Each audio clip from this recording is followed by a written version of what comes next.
word counseling form. You can find this in the description. The reason why you absolutely need to do this is because career counseling is the only thing that will ensure that you get admission somewhere and all your application through and through is taken care of. See, it's not just about finding a university, applying to it. It's not as easy as it is in applying to domestic universities, because over here, all you have to do is meet the criteria. Maybe you have to give an entrance exam. If you meet the cutoff, then you will be granted admission in the college. And then all you have to do is show some sort of documentation and you're done. But when it comes to studying abroad, there are 1,000 different factors that need to be addressed, including visa application, which is a very tedious, it's a bureaucratic process, it's difficult, it has a lot of aspects that you might not be aware of. And so having a career counselor who will guide you step by step is so necessary, so important.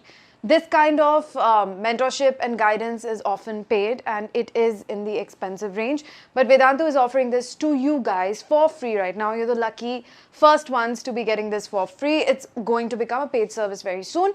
So please make sure you are exploiting this as much as you can and taking advantage of it. Have a discussion, sit down with your parents. I would highly recommend that you fill out this form with your parents, sit them down next to you so that you have all the accurate information that this form demands, and you will get contacted by a career counselor very, very soon. Hello, and a very warm welcome to all of you to today's session. How are we doing? Hi, Kevin. What's up? Hi. Okay, let's see if we've started. Let me know if my audio video is clear and good to go.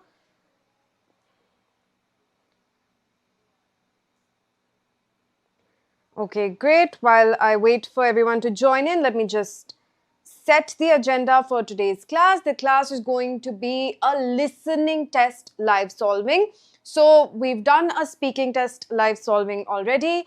Now listening, I believe, is the easiest part of the IELTS test. It's very difficult to not do well in the listening section. There's very little you have to do from your end. Basically just listening to information and reproducing it.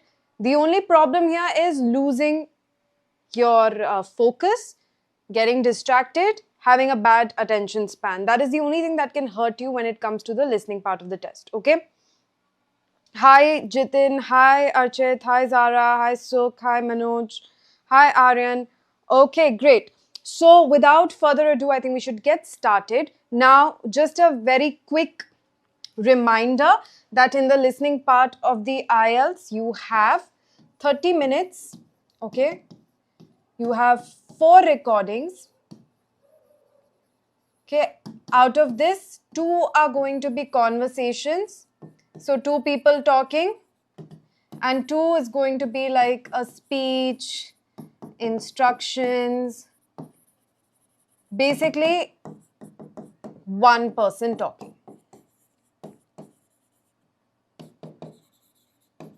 So this is supposed to be 1. I wonder why I wrote 2. All right. So that's how it's divided up. Now in part 1, you're going to have a conversation. Part 2, it's going to be 1 person talking. Part 3, again a conversation. Part 4, 1 person talking. That's how it's going to go. All right. And that's exactly what we're going to do today. You get 30 minutes plus you get 10 minutes at the end for transfer time. So unless you have questions, unless we struggle a lot with something, the class today should not exceed 40 minutes because that's how much time you'll have in the exam as well, right? Hi, Ajra. How are you? Seems like the first time you've joined in today. Welcome to the class. Okay, so what we're going to do is very simple. I'm going to take you through all the parts and I'm going to play the recordings. So you need to listen to them with me and we're going to answer together. I need you to answer in the chat. It is very important. So take a look at the questions properly over here and answer in the chat, all right? Okay, now the audio itself is going to give us all the instructions that we need to follow. When we enter the listening portion of the test, the audio will give us instructions that, okay, you can now do this, you have some time to look at the questions, this is going to be this part of the test, etc., etc. So make sure that you're listening to the audio at all times. Another very, very, very important thing, which I will write down over here actually, because you should never forget this. Can only listen once. So if you missed out on something because you got distracted, because your mind went elsewhere, because you started thinking about something totally irrelevant and stopped listening to the recording, you are going to miss out. You are not going to get a chance to listen to the recording again. There is no pardon. There is no, could you repeat that please, in the listening portion of the test? All the audios are recorded in a way that the people are speaking very slowly, very clearly. So there's no scope for you not to understand something. If a word is said, that is also an answer, but it has confusing spelling, it is also spelled out for you in the recording. So they're actually trying very hard for you not to miss out on information. The only way you can miss out on information is if you get distracted, if you zone out. And trust me, zoning out happens a lot because the recordings are boring. Okay, let's be honest. Nobody, if this was like a podcast or if this was like some celebrity gossip, all of us would be totally tuned in listening. But it's just really boring academic or general instructions, those kind of conversations. Super boring, very easy to get zoned out. You need to keep reminding yourself that, okay, in the listening part of the IELTS, I need to focus, I need to focus, I need to be listening. Okay, you need to be in active listening mode. You cannot think about anything else. And trust me, this is very common. It happens that somebody zones out, they miss out on what's going on. They're unable to find the question that they're supposed to answer. Just because they zoned out and missed one answer, they are going to miss the rest of it as well, because then they start panicking. So huge possibility that this might happen. So you need to keep this in mind. All right. Do not get zoned out. And this is your practice. You can find out today if you're getting zoned out or not. If you feel like at some point you started thinking about something else, then I will give you possible solutions so that that doesn't happen again. Okay. So quickly, if you need to, go splash your face with some water, drink some water, drink coffee, do whatever it is that you want to stay focused. And then we're going to start the listening portion of the test. Okay, I'm not going to stop in the middle unless absolutely necessary. If you totally miss out on a conversation, if you have a question, if you're totally lost, then we'll have to take a pause. So we'll take a pause. Okay. What happened?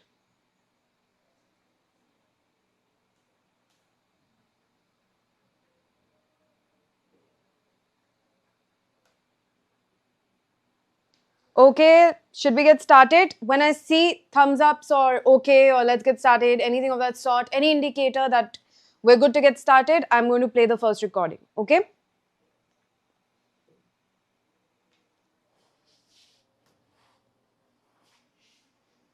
And if I'm by chance blocking the way or something, you can ask me to move out of the way also. That's fine.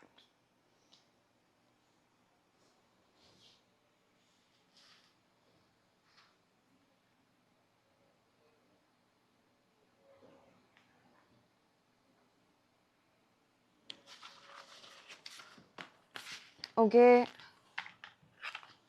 All right. Here we go.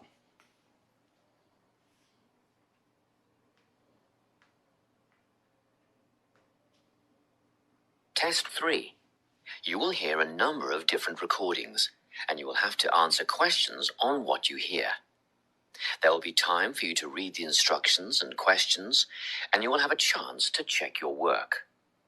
All the recordings will be played once only. The test is in 4 sections. At the end of the test, you will be given 10 minutes to transfer your answers to an answer sheet. Now turn to Section 1. Section 1. You will hear a telephone conversation between a woman who is selling some furniture and a man who is making inquiries about it. First, you have some time to look at questions 1 to 5.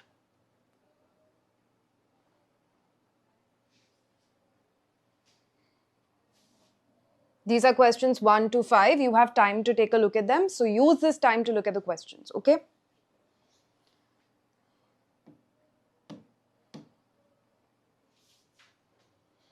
You will see that there is an example that has been done for you. On this occasion only, the conversation relating to this will be played first.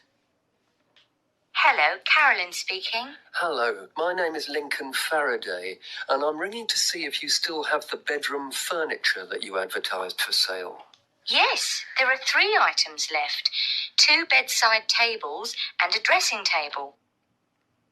The woman said she has 3 items available, so 3 has been written in the space.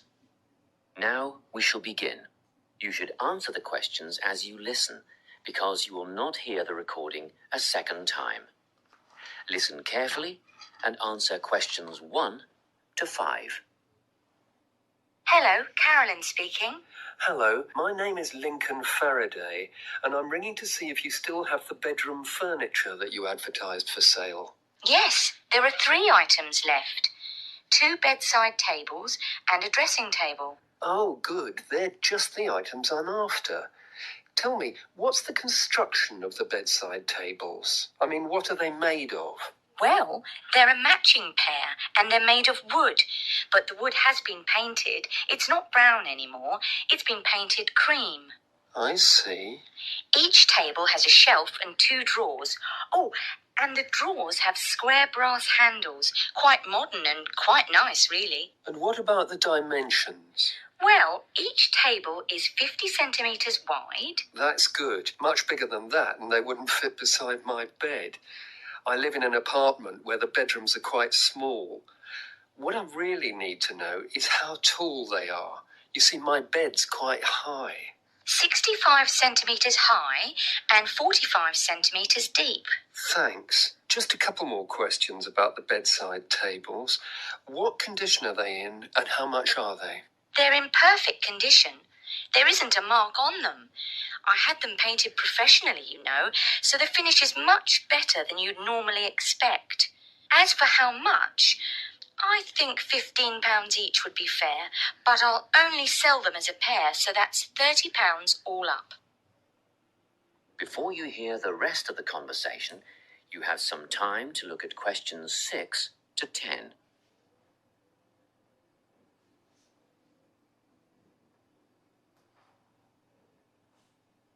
Make sure you're reading the instruction, no more than one word and number or number. Okay, you need to pay attention to this instruction. Now we're going to hear about the dressing table. Now listen and answer questions 6 to 10. Now, can you tell me about the dressing table? Yes, it matches the other tables in colour and style. Good. How many drawers does it have? 5 altogether. The bottom 2 drawers hold more as they're deep. And the dimensions? How wide is it? That's all I need to know.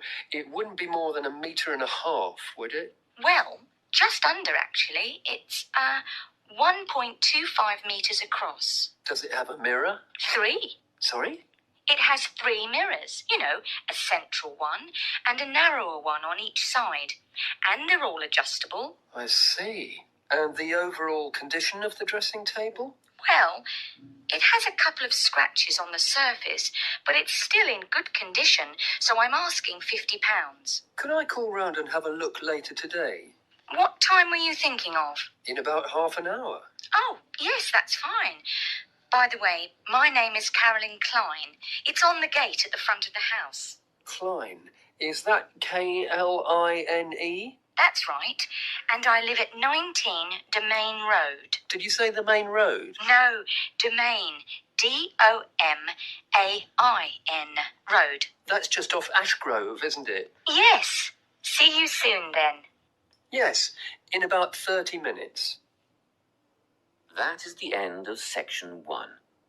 You now have half a minute to check your answers. All right, time to share the answers. Let's see what you guys have. Did you get the right answers or not? Let's start with here. So you saw the example, how it was written, the answer. So here the first thing we needed was the color. What did you all get for the color? What did you all get for the color? Now to Turn to section 2. We're out of the half minute we had. So quickly tell me.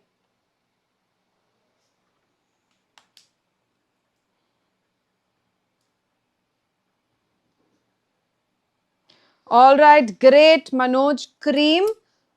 No,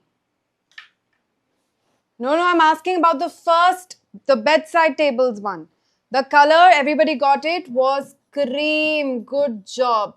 And she didn't say it, that's okay. She didn't say it directly. She said, they're not brown because they've been painted and their color is cream. So a lot of you might have been like, okay, she said brown. Brown's a color. Let me write down brown. This happens a lot more than you realize if you're not properly listening to everything, right? Because first she said, you heard green. She said cream and not green. That's also something that can happen. Okay, so you'll have headphones, so it'll be a lot more clearer when you're listening in the test. But but you need to look out for these things. Okay, next, drawers, 2 in each table. Handles made of what? What were the handles made of? And did you all pay attention to this? That your answer shouldn't be more than one word and or number. So you cannot write 2 words. What were the handles made of? Did you catch that?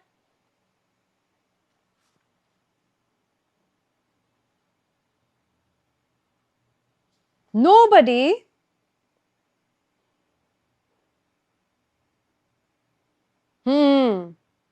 Archit caught it, but see, Archit, you misspelled the second word and you also wrote 2 words. The instruction clearly said 1 word. So when it's just 1 word, we let go of the adjective. Adjective is no longer required if it's just 1 word. What is the material? Just like yes, this is an IELTS class. Just like the material for the tables was wood, what was the material of the handle? It was a kind of metal. Nobody got this. Nobody was able to hear this properly. None of you were able to hear this properly. Archit got close, but not exactly right.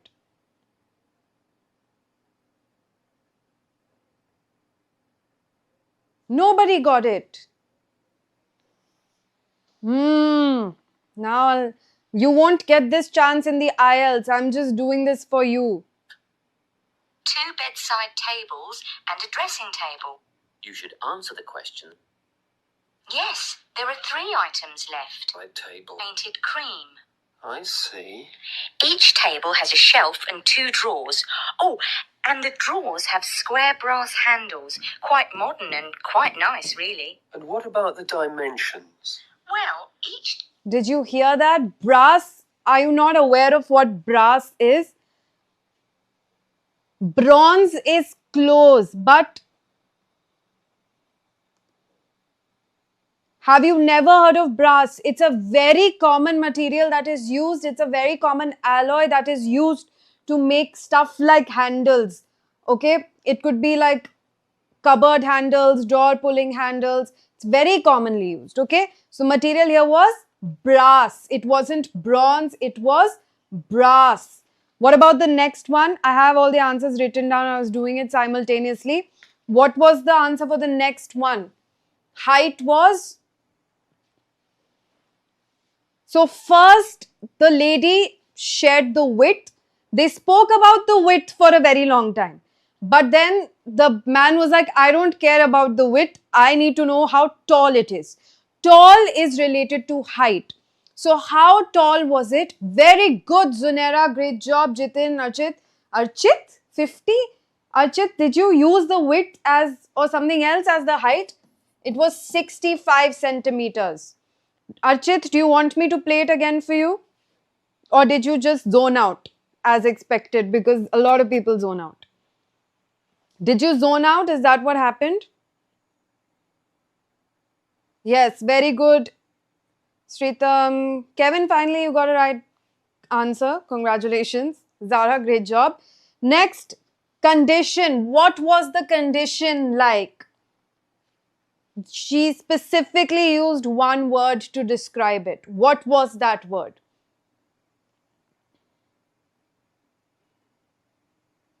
What was the word? Very good, Zunera. We can use number. What does it say? Read the instruction. No more than one word and or a number. So you can use a word plus number. You can use just a word. You can use just a number. These are the three possibilities. Nothing else. Okay?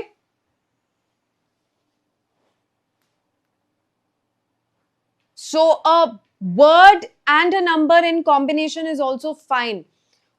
Perfect condition, perfect answer. And finally, what was the price? First, she told us the individual prices for both, and then she said together it's going to be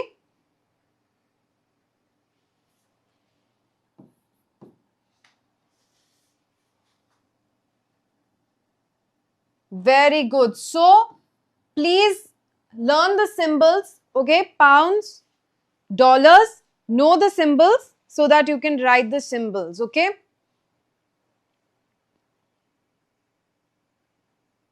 Great job. Next set of answers. It's going to get harder than this. Okay, so be prepared. Next we had, so I'm just going to give you the answers now. Just cross check if you got it right. There were 5 draws. 2 were deep, or you can also say they were deeper, right? Because they hold a lot of stuff. She said that, right? Next, here we needed the width. The width was 1.25 meters. 2 small, 1 large mirror, and all of them were adjustable. She said they were all adjustable. Condition was good and price was 50 pounds. Next we had just the address. So that was 19 Domain Road, right? Did you get it right? Did you get all the answers right? Great job.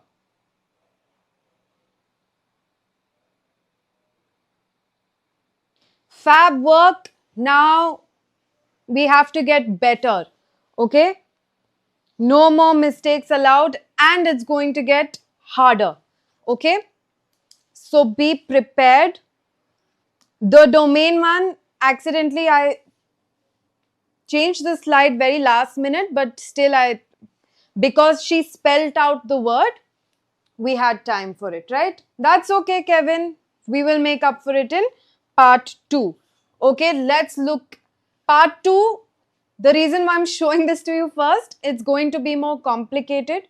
Okay, it's going to be a bit more complicated, and the image in the test itself was a little choppy. So if you can't see something and because of that you miss out on a mark or 2, that's fine. But I will help you out wherever I can, okay? Now here are the instructions, questions 11 to 17. You have to label the plan. What you have to do is you have to write the correct letter A to J next to questions 11 to 17. So when he gives us time to look at the questions, we will look at the questions, okay? All right. Listen carefully and answer questions 11 to 17. It's so nice. What? Let's first look at the questions. He didn't give us time. Okay, you will get time to look at the questions. It's okay. So here, what we have to do is, next to these are our questions. Whenever you see numbers, those are your questions. You will randomly see numbers next to a blank or otherwise, those are your questions. Okay. So here, next to these questions, we have to write the letter, corresponding letter. So whichever area she's talking about in the map, we have to match it with one of these places and we have to write that letter over here. Okay? All right? Ready? nice to see so many people here on our open day. I hope you'll be impressed by what you see and that you'll all decide to join up. We have tried to cover all aspects of sport and fitness here at the centre. Well, let's start, shall we?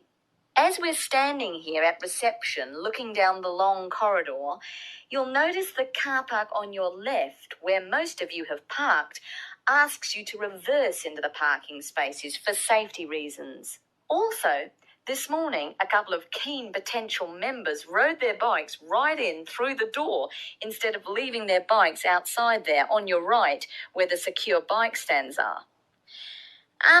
You may be wondering why there are so many mothers arriving with little children. As we proceed, you'll see that this first room on your right is a creche where you can leave your little ones for up to 2 hours and they'll be expertly supervised while you work out. After the creche, on the same side of the corridor, is the male locker room with showers, spa and sauna. Opposite that, on your left, there's a staircase leading to the mezzanine floor. You'll not only get a great view out over the playing fields, but you'll also find a coffee shop and snack bar selling a range of wholesome food and drinks, protein shakes, fruit smoothies, that kind of thing. We won't go up the stairs at this point. I'll give you some time later when you can explore at your leisure. Most of you in the group are women, so next, let me point out the women's locker room, which has the same facilities as the men's, things like showers, spa and sauna. It's separated from the men's locker room by an office, which the staff mainly use for administrative purposes. As we move on the same side of the corridor as the stairs, you'll see the entrance to the main hall, where they hold yoga classes, aerobics, and so on. On the wall here, there is a timetable of all group classes, and it is updated regularly. Now, opposite the hall is the gymnasium itself. Go ahead, have a look. Impressive, isn't it? Very spacious, light and airy with all the most modern equipment. As we continue down the corridor past the main hall, on the same side, there is a conference room. This is mainly used when the centre is hosting a big sports event of some kind. It gives the officials a quiet place to gather and have meetings and so on. You'll have seen the 400-metre athletics track on your way in beside the car park. We have some pretty big athletics conventions here. Well, after a strenuous workout, I bet there's nothing you'd like more than a swim in the aquatic complex. But first, these rooms on our right are all part of the sports medicine clinic, where you have access to a doctor, physiotherapist, massage therapist, podiatrist, and even a sports psychologist if you need one. Of course, you'll need to make appointments, but if you have any questions, just pop in and see the clinic receptionist and she'll help you out. Okay, let's go through the turnstile ahead of us. And here we are, in the aquatic centre.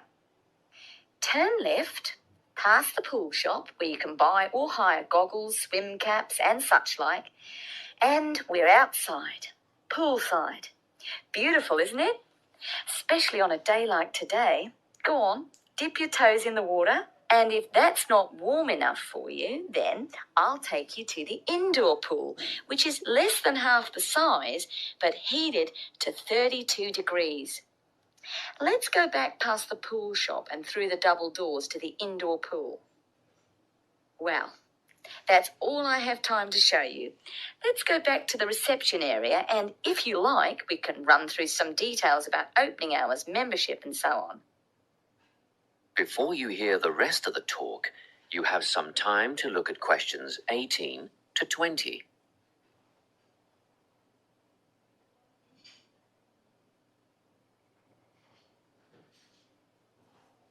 "18" is just one MCQ, and 19 and 20 means you have to choose 2 letters here, okay?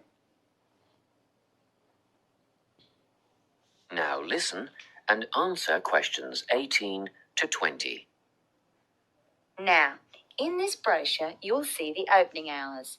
The centre is open 7 days from 5 a.m. to 9 p.m. Monday to Friday, except for public holidays, which follows Sunday's timetable. On Saturdays, we open at the same time as weekdays. One second, sorry, because I went to the next slide just to make sure that's not being covered first. I'll just rewind and play that for you again. 18 to 20. Okay, because... Now, in this brochure, you'll see the opening hours. The centre is open 7 days from 5 a.m. to 9 p.m. Monday to Friday, except for public holidays, which follows Sunday's timetable. On Saturdays, we open at the same time as weekdays and close a little earlier. So that's 5 a.m. to 7 p.m. on Saturdays, and on Sundays, everyone gets a sleep in. You can come in between 7 a.m. and 5 p.m. Membership fees cover access to the gym, group classes, and the pool. But if you want to join a swim squad to train with a coach, you should inquire at reception for prices and timetables. In the gym, personal training is available from one of our dedicated team of trainers, and reception will have more information on who is free when and what hourly rates apply.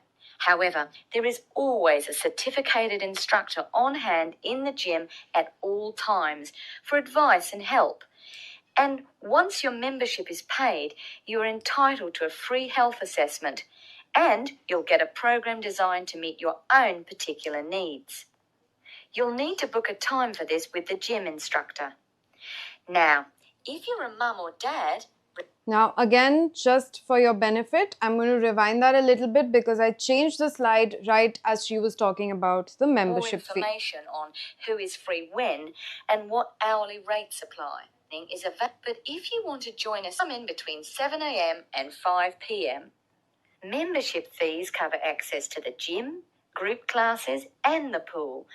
But if you want to join a swim squad to train with a coach, you should inquire at reception for prices and timetables. In the gym, personal training is available from one of our dedicated team of trainers, and reception will have more information on who is free when and what hourly rates apply. However, there is always a certificated instructor on hand in the gym at all times for advice and help. And once your membership is paid, you are entitled to a free health assessment, and you'll get a program designed to meet your own particular needs. You'll need to book a time for this with the gym instructor. Now, if you're a mum or dad, remember you can leave your children in the creche. They take babies from 6 weeks old. Bookings are essential though, and you'll have to check the website for times and pricing. Members are also entitled to tennis lessons on a Tuesday or Thursday from 9 till 10:30.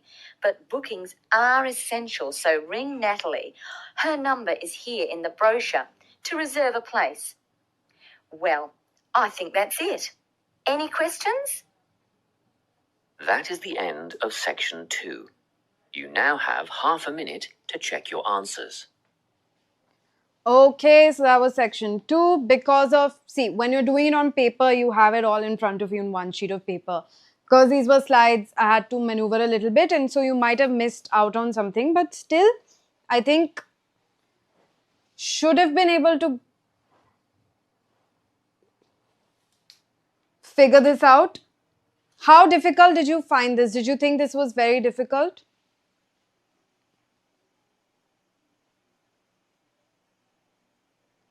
Quickly tell me, how difficult did you think this was?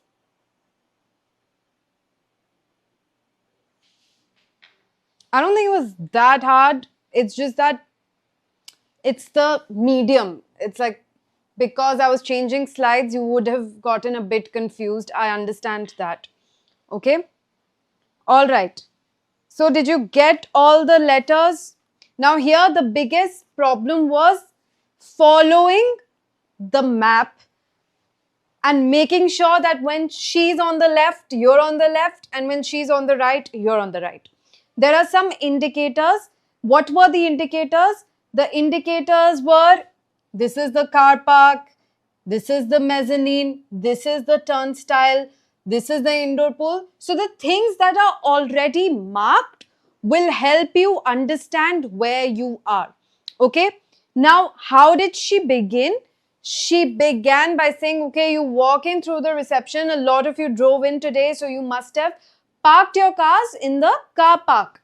So, car park is over here. And then she made like this snarky remark about how people just took their bikes right in, even though there is a place to park the bikes, which is on the opposite side of the car park. So, what will the opposite side be? Right here, where you have dedicated bike parking spots. So what was your answer for 11? Where are the bike racks? Where are the bike racks? Yeah, I know this one was a bit tricky.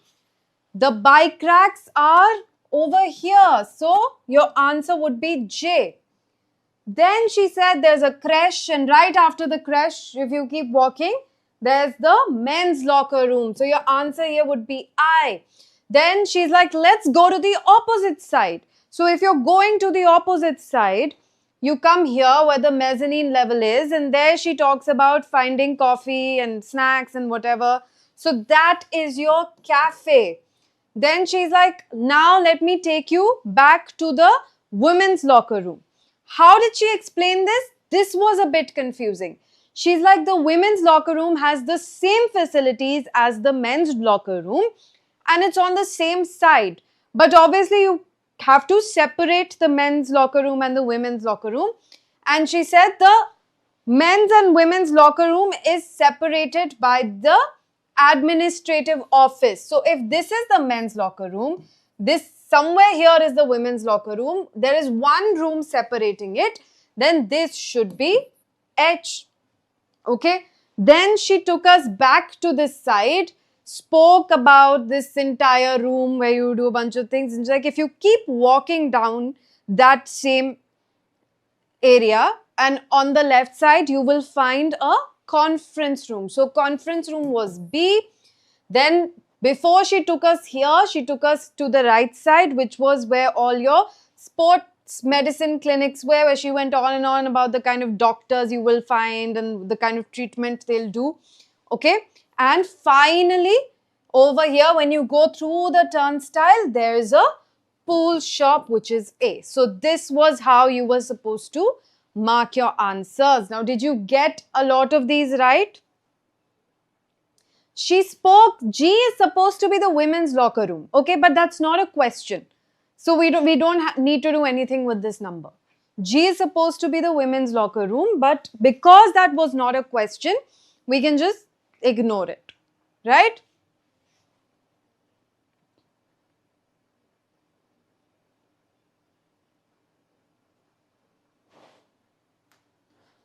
Next, we had to choose the correct letter A, B or C where the sports center is open on public holidays from. So we needed the public holiday timings. The problem is she did not give us the public holiday timings directly. She split it into two different things. First, she said that public holidays follow Sunday timings. Okay. Then she gave us weekday timings. Then she gave us Saturday timings, and then she gave us Sunday timings, right? So there was a lot of time that passed between saying that public holidays follow Sunday timings and then actually giving the Sunday timings. That was a bit confusing, but if you were paying attention, you could have easily gotten A as your answer. And finally, here we are. Which two services are covered by the membership fee? What did you get here? So 18 everybody found easy. That's good. That means you were paying attention. Here again, because I switched the slide when she was giving the information, I replayed it. So there is a possibility that some of you missed out on the audio.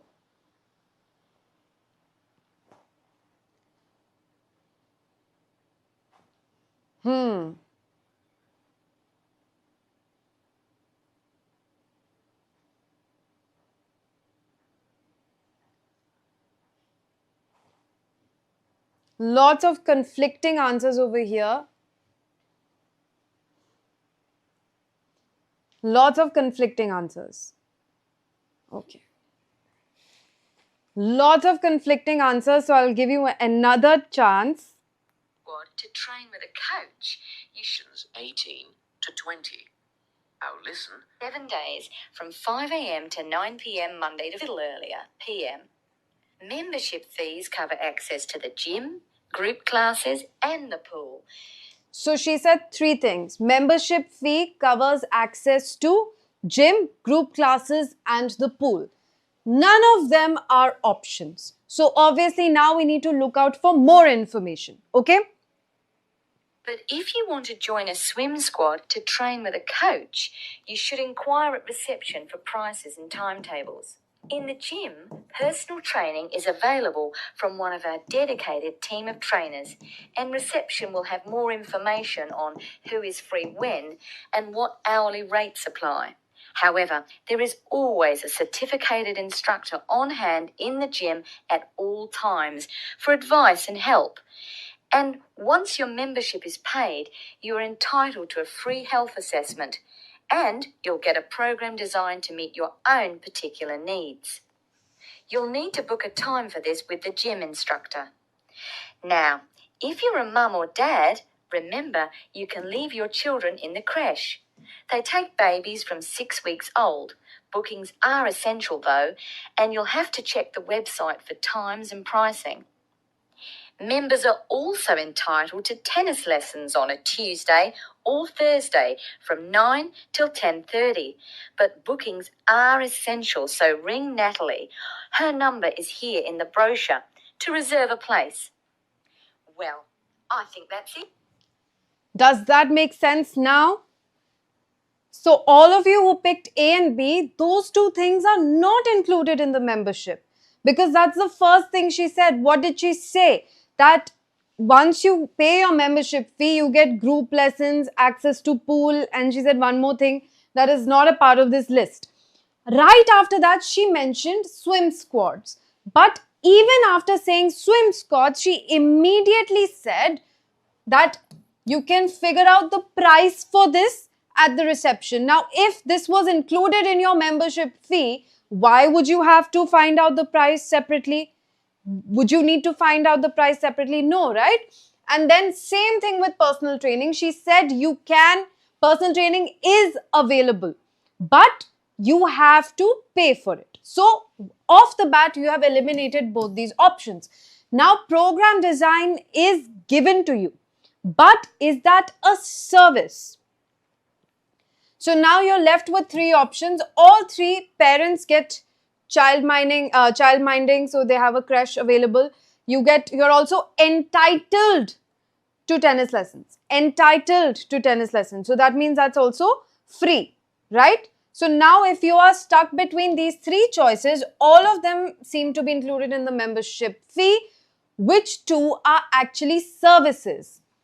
So you're getting creche and you're getting tennis lessons. A program design is just like a piece of paper, a pamphlet that you are receiving, right? So that will count as a good, not a service, right? So that's why we go with C and E,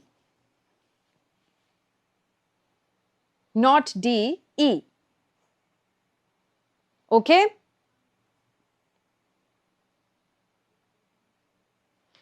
Are we ready for the next part of the test now? Part 3 of the test. How are you finding it so far? Is this your first time taking this?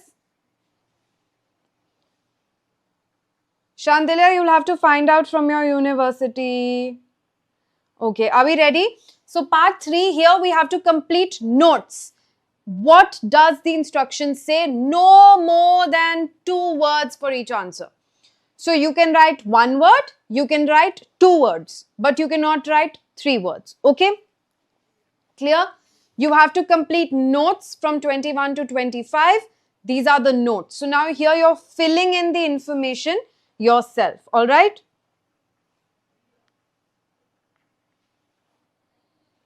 Now turn to Section 3.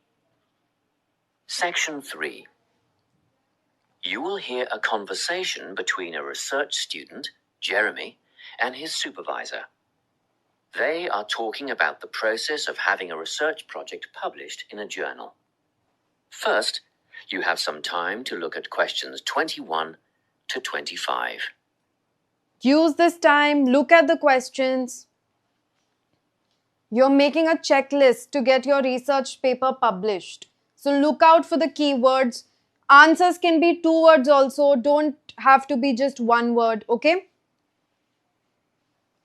You can also have 2-word answers here. Listen carefully and answer questions 21 to 25.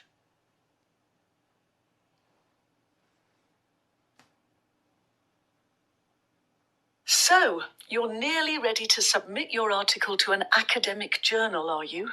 Yes, I think so. I just wanted to go over all the things I need to do before I submit it. And then I wanted to go over the submission process with you. Great. So, firstly, you need to write an abstract. Make sure it's short and concise. Of course, I forgot all about that. And what about key words? Yes, a lot of students overlook this part and just jot down whatever comes to mind. But take some time to make a list of keywords that are accurate and relevant. Okay, another thing. Could you have a look at my article before I submit it? Absolutely. Actually, at least 2 senior staff members should always read through a final draft before submission. Do you mind if I give it to Professor Johnson to have a look at as well? Not at all. I'd be glad to have the feedback. Do you know which journal you want to submit to yet? Not yet. I have a short list of about 3 that I'm interested in. Make that decision soon, because you'll need to adjust your article so that it matches the style guide of the journal you are submitting to. I bet that can take a while. Yes, but after that, you are just about ready to submit. One more thing, you'll have to sign the copyright form, just confirming that it's your own work, and then you're good to go. Before you hear the rest of the conversation, you have some time to look at questions 26 to 30.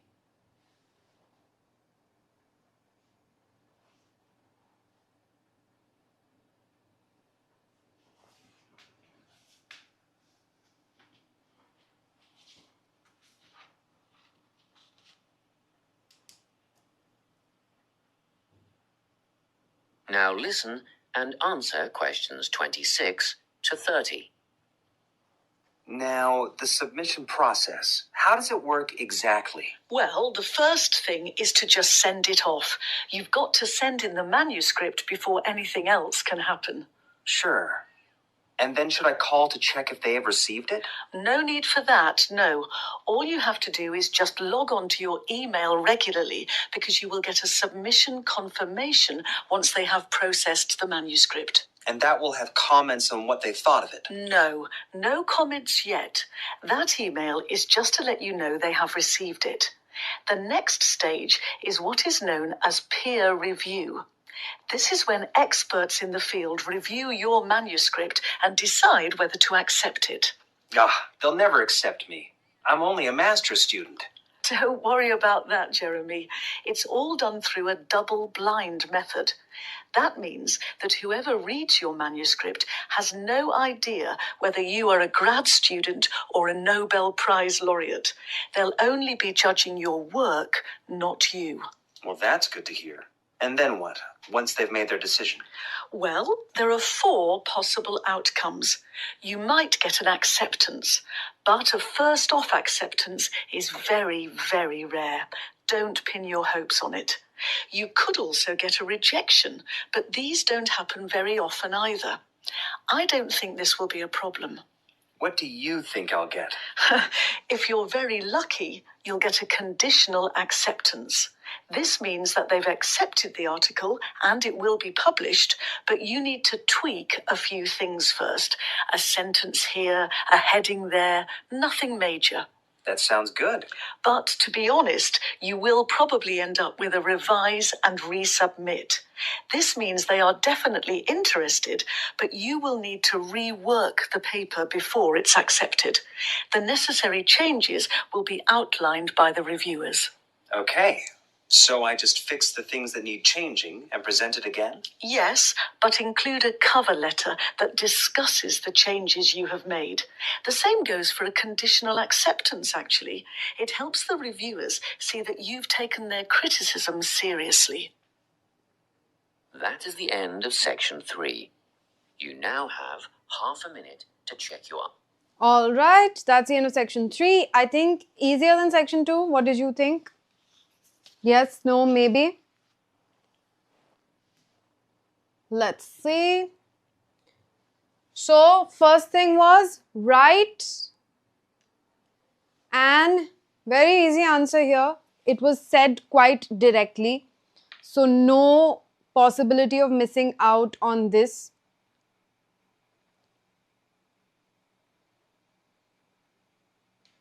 What was it? What was it? What was it? Quickly. No, J. It was write and abstract. Keep it concise. Concise is a synonym of brief. Okay, so abstract was your correct answer over here. What about the second one? List relevant. She said it like 2 times, this word. 2 words actually. Depends.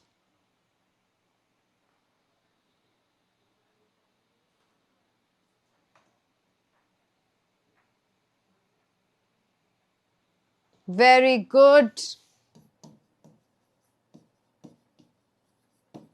Next was, have 2 academic advisors read over your... She used 2 very specific words for this. You could have thought the answer is article, but Manoj, don't write accurate keywords because relevant is already there. List relevant accurate keywords. That doesn't make sense. List relevant keywords. Very good, Archit. Very good, Zanera. Your final draft. Great job. Choose the journal you want to submit to and then apply the journals. 24. Apply the journals.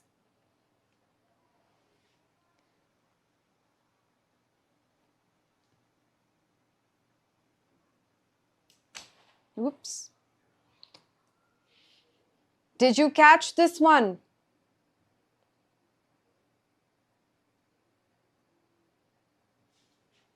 Nobody caught this?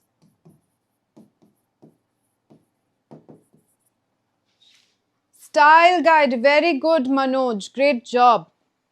Not guidelines to yours. You cannot write... Okay, don't write more than the limit that is given, which is 2 words. And it specifically said style guide, not guidelines. So, use the exact word that was said, okay? J, the exact words that was said were style guide. And finally, what you have to sign the, this one was easy, copyright form. Easy? Very good, Archit. Okay, now the next one, again, no more than 2 words. So here we are making a flow chart. What is the first thing that needed to be done? Submit.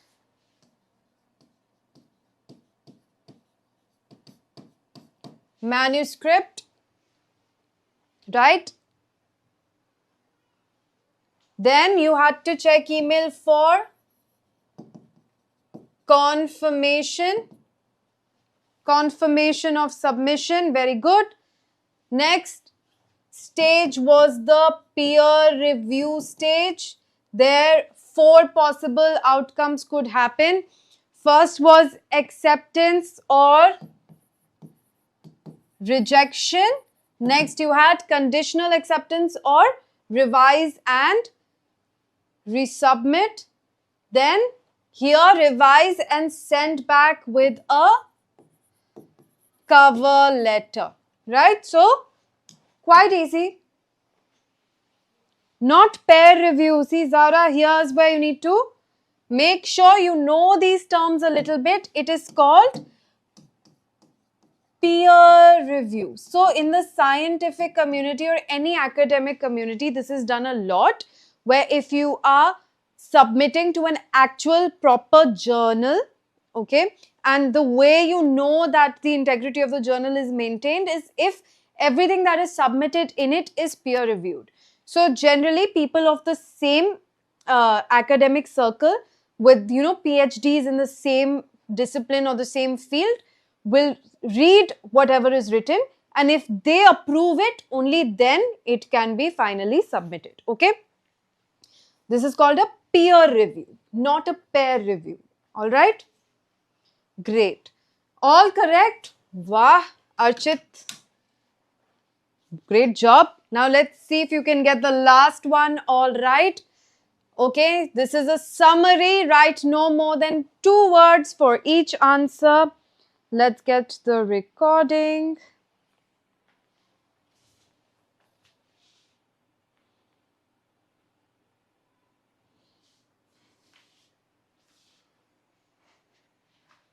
Section 4. You will hear a talk on the importance of soil in organic agriculture.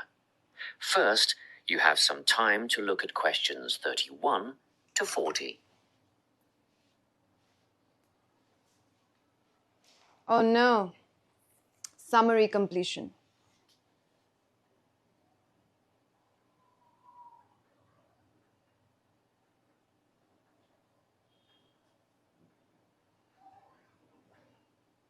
Listen carefully and answer questions 31 to 40. Welcome to this talk on soil science and organic farming. Dirt, soil, earth, loam, mud, or dust, it doesn't matter what you call it, is of primary importance in the production of food and other crops. Most people think of it just as a substrate or medium in which plants grow, but it's more than that. It's actually a living entity. Or it should be if it's healthy, and human health is affected by the health of the soil. Healthy, living soil is literally crawling with life. There are the obvious earthworms, which burrow in the soil and help to aerate and improve it, beetles and other hard-backed insects, and various invertebrates like centipedes. Then there are fungi and bacteria, also living forms. Healthy soil needs food, air, and water to help plants grow. And the more nutrients in plants, the more available for humans and livestock. It stands to reason, therefore, that plants grown in poor soil will have few nutrients to pass on to the consumer, whose well-being will be worse off over the long term. So, where do plants get their nourishment? Most of it comes from the soil. Some nutrients are made up of minerals from the earth, while others come from dead plant and animal matter, which is broken down over time by the living insects and other organisms in the soil. Plants depend on these little living creatures to convert minerals and other vital elements into a utilizable form that can be taken up by the plants. And it's a synergistic relationship. In turn, the plants assist those helpful organisms by releasing sugars and enzymes back into the soil. Before I go any further, let's take a look at the structure of soil. Now, Okay, now we need to label the diagram. Write no more than 2 words for each answer for 34 to 36. if you look at the diagram, you will see that soil is made up of many different layers. Let's start at the bottom. This is the bedrock under all the other layers. The layer above that is called regolith. Here, the bedrock is slightly broken up, but plant roots don't penetrate this layer. Moving up the chart to the next layer, we come to the subsoil, which contains clay and mineral deposits. On top of that is the alluviation or leaching layer. This is quite light in color and is mostly just sand and silt. As we get near the surface, we find the topsoil. You will hear a lot of talk about topsoil amongst farmers and other agriculturalists. It's the most important layer of all because it's where seeds germinate and roots grow. Now, at the top of the chart, you will see a comparatively thin layer. This is organic matter that is still in the process of decomposition. It mostly consists of leaf litter and humus. Just think of the surface of the forest floor, partly decayed leaves and twigs, that sort of thing. As you can imagine, good soil forms very slowly over time, but it can be lost very rapidly through erosion. And in addition, soil quality. Okay, now we're going to quickly just look at the others. Again, no more than 2 words. So 37, 38, 39, 40. Okay? It can be affected by pollution due to forms very slowly over time, but it can be lost very rapidly through erosion. And in addition, soil quality can be affected by pollution due to anything from industrial waste to the artificial fertilizers used by conventional farmers, which have been shown to suppress the diverse life forms in the soil. This is why organic agriculture is the way of the future.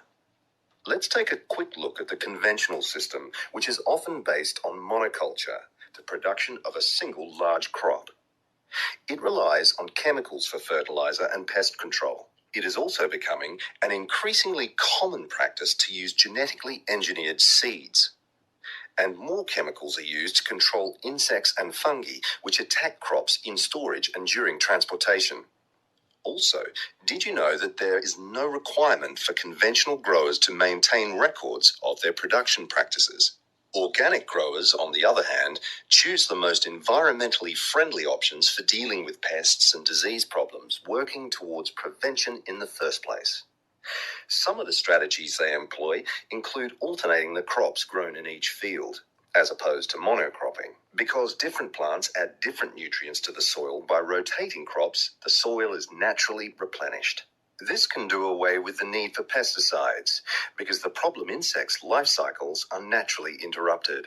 Surrounding crops with green waste can not only conserve moisture in the soil, but it can prevent weeds from springing up, and it also feeds the beneficial microorganisms.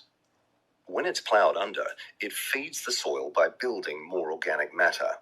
Organic farmers often release beneficial insects as predators, which precludes the need for artificial pesticides. Animal manure, combined with green waste materials, correctly composted to kill pathogens and weed seeds, fertilizes the soil in a way that encourages life rather than suppressing it. And, by the way, use of manure in organic farming is highly regulated.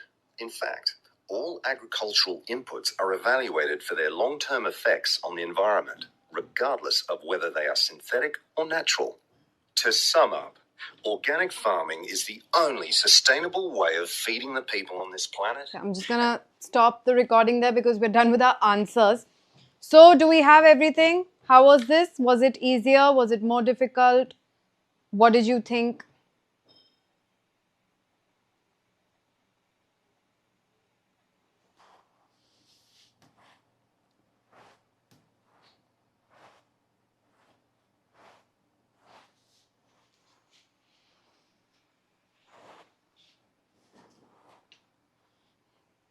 What's the answer to the first one? If soil is healthy, it is a blank teeming with life, such as worms. Very straightforward answer. What should it be? Oops. I changed the color.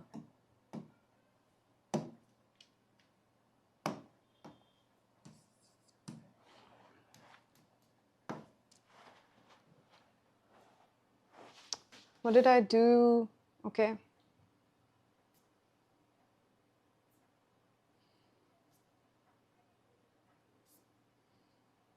No.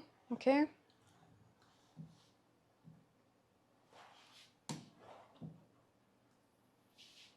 Weird.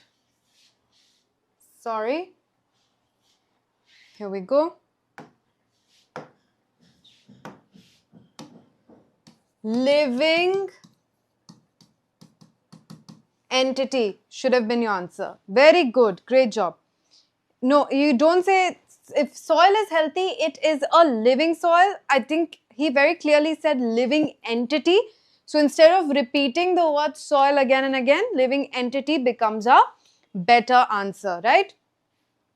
Then if plants are grown in poor soil, they will lack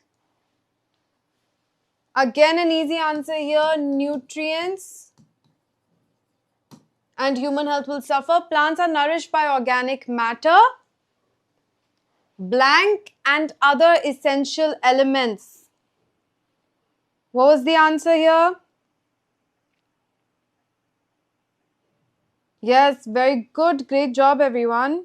Perfect. What about 33? He just listed a bunch of things. Very good. Minerals. So you have organic matter, minerals, and other essential elements that are broken down. Da da da da da.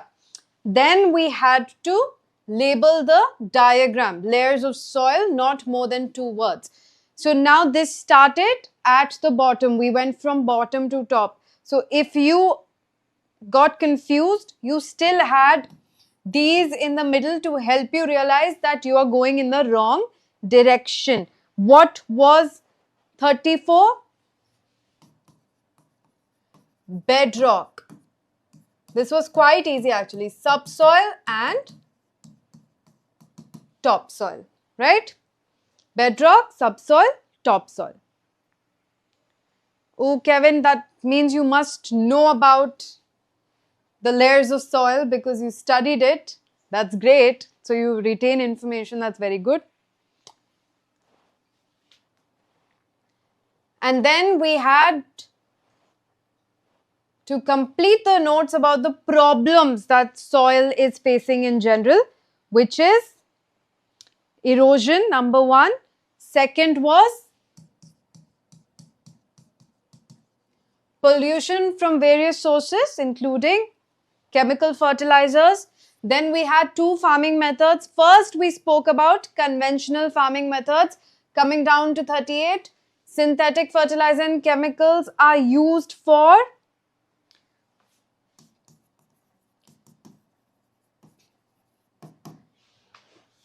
pest control. Then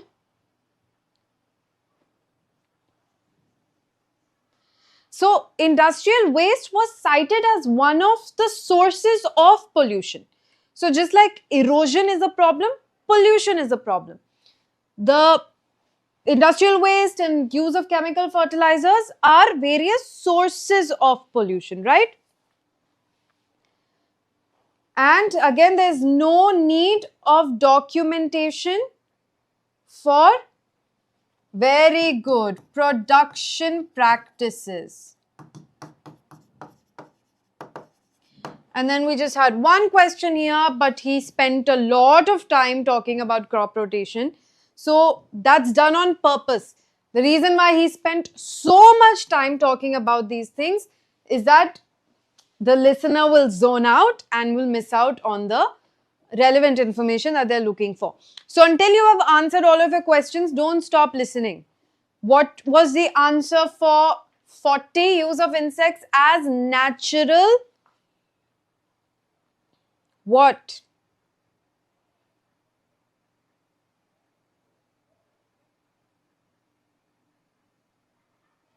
Did you miss out on this?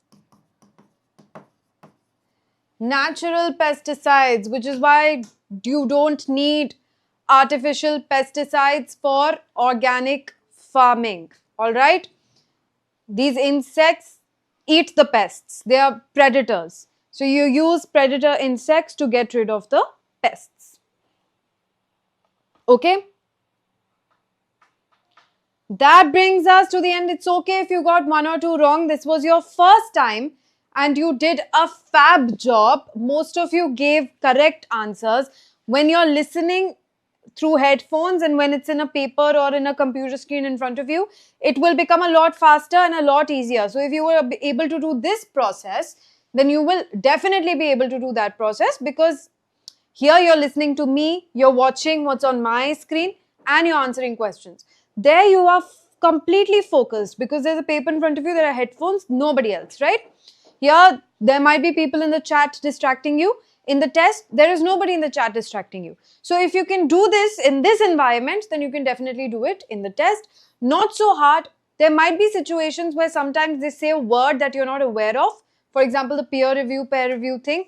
can happen, like brass. A lot of you didn't know what brass was, so you thought she said bronze. That can happen. So make sure you're practicing with these enough so that you have a general idea of the kind of words that are said.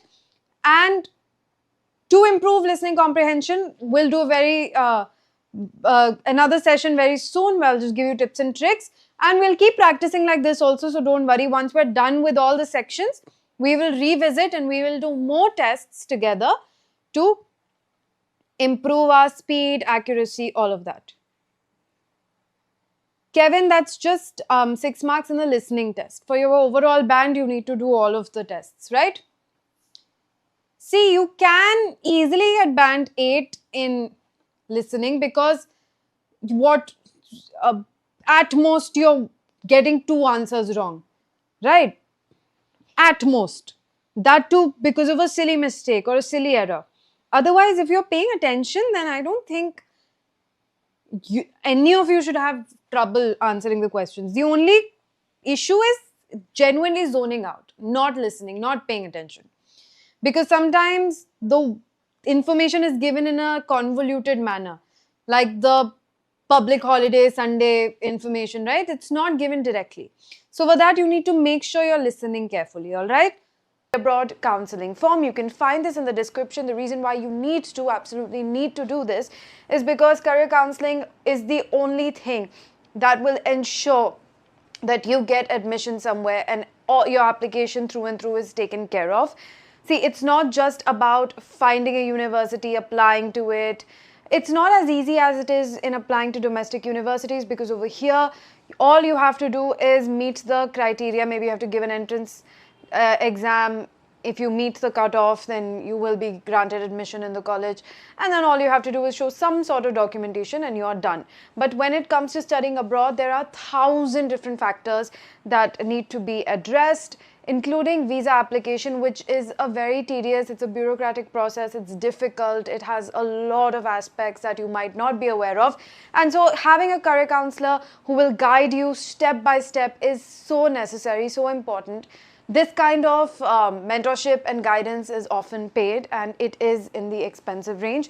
But Vedantu is offering this to you guys for free right now. You're the lucky first ones to be getting this for free. It's going to become a paid service very soon. So please make sure you are exploiting this as much as you can and taking advantage of it. Have a discussion, sit down with your parents. I would highly recommend that you fill out this form with your parents, sit them down next to you so that you have all the accurate information that this form demands, and you will get contacted by a career counselor very, very soon. We can get started with our timed live IELTS reading solving. Okay, 1 second. Yes, there we go. All right. Who do we have here?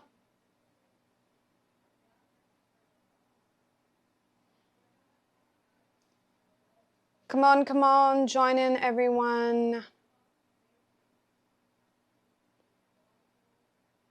Okay, great. So the reading section, that means 3 different reading comprehension passages, 60 minutes for you to answer the questions. You have 40 questions to answer. We've already been through the different kind of questions that you can expect to see in this section. I am not going to go over that in today's video because that's not the point. But if you want to know, and if you haven't seen that yet, then I urge you to go watch the video where I explain the different kind of questions that you can expect. Okay? Hi Dipti, Manoj, Jitin, Yash. Hi Monisha, welcome. Good evening, good evening. Okay, so we have about 20 minutes to solve each section. If we are able to solve a section in under 20 minutes, whatever the remainder is, we can add that to a different section. So if you find section 2, for example, harder than section 1, then you might take 25 minutes in section 2 and 15 minutes in section 1. That's completely acceptable. But we are going to aim for 20 minutes per section. So I'm going to put a 20-minute timer. Okay, how we are going to go about this is similar to what we did in listening.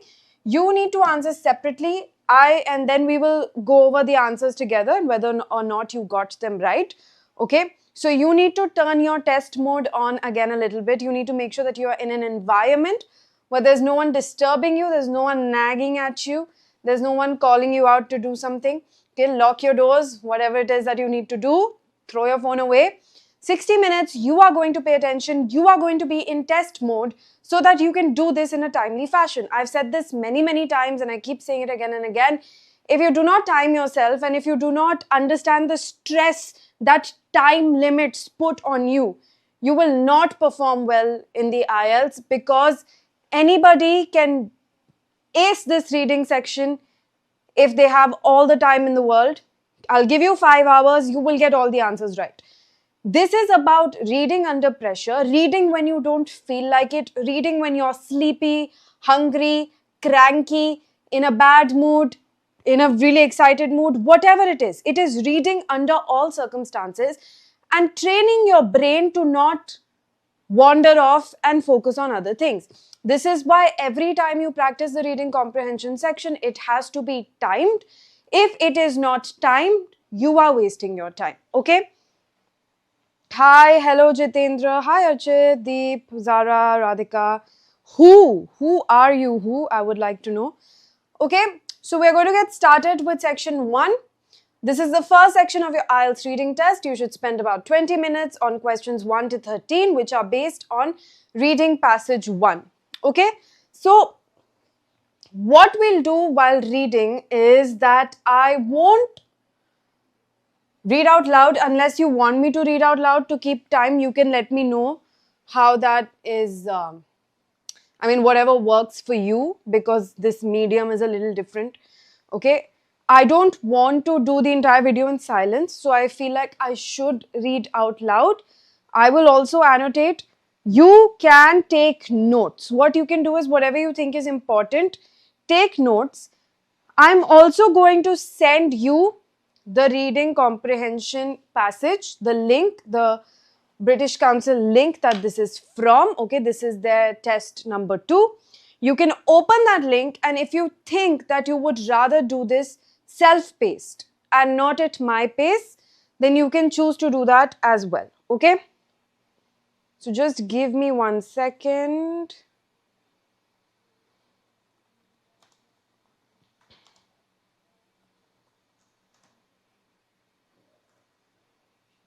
You will not find answers here, so haha to those of you who think they can cheat.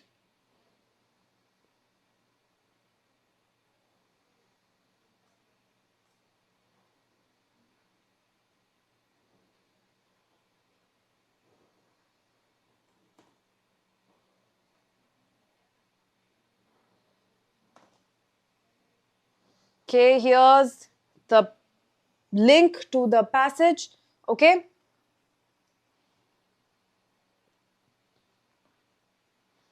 timer on.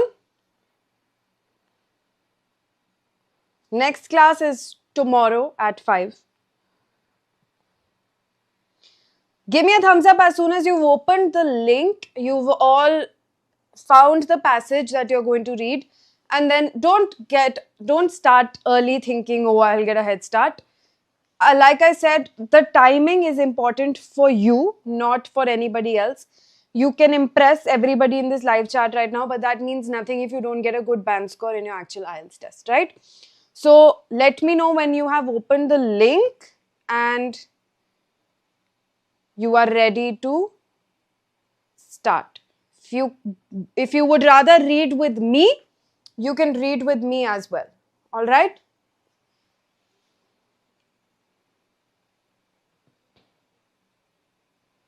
Okay, I'm going to put the 20-minute timer on now. And start it.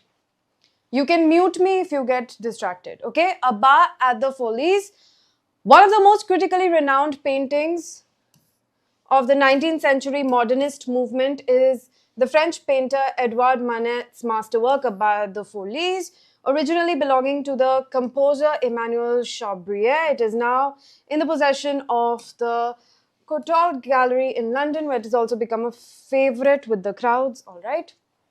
So just for your benefit, this is an intro and it introduces the painter, who has it, etc., etc. Okay.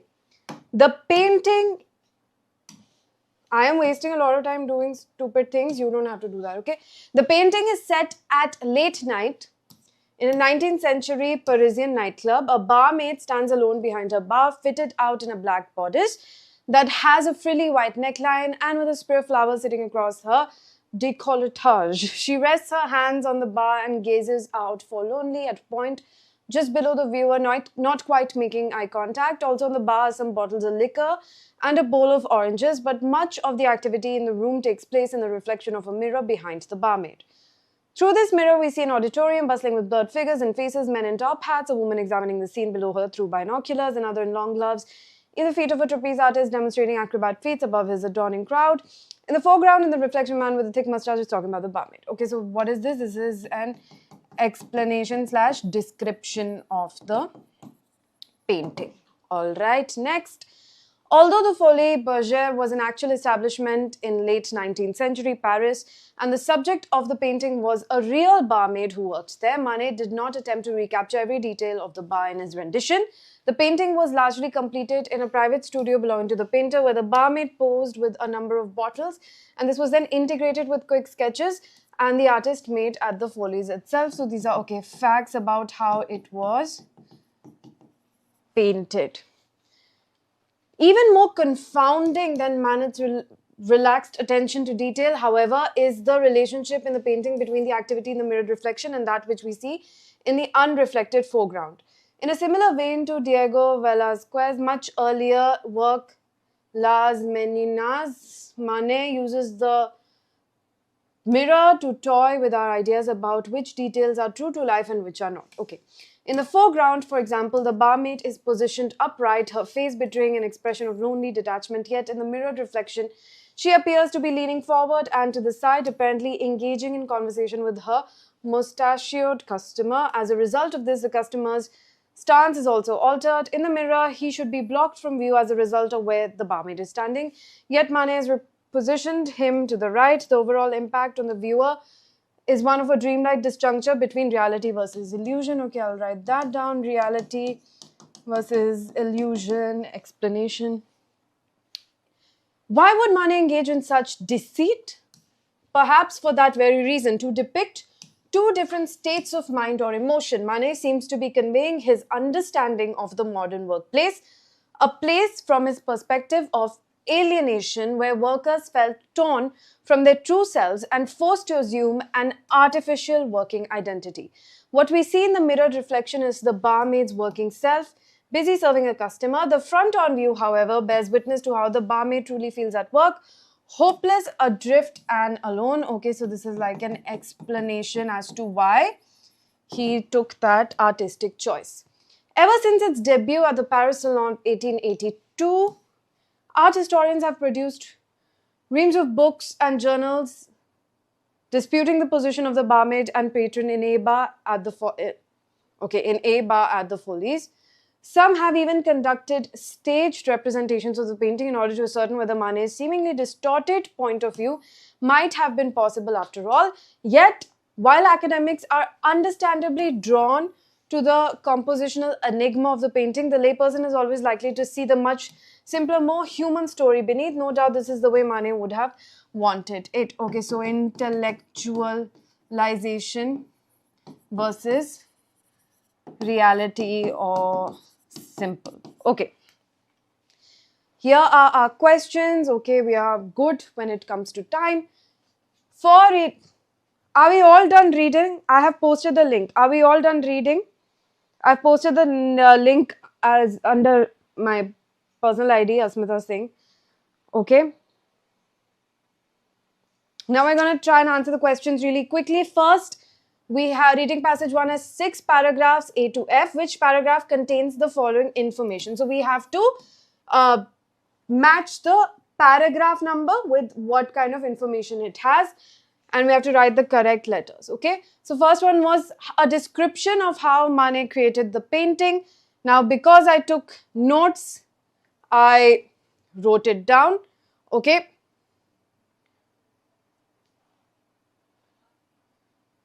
So here, I just want to know if you're all okay with moving on to questions because we only have 14 minutes left. Can we move on to questions?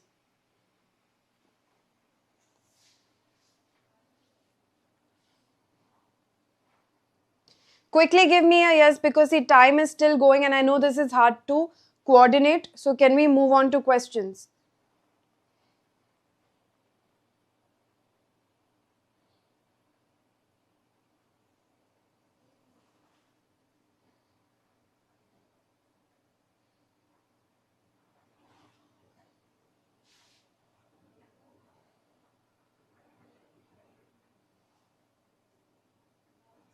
Okay, I think you're all busy reading, so I'm just going to go ahead and move on to the questions because we have 13 minutes only left. Okay.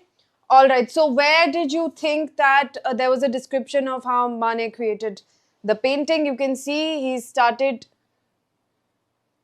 This is a description of the painting itself. This is where he talks about how it was painted,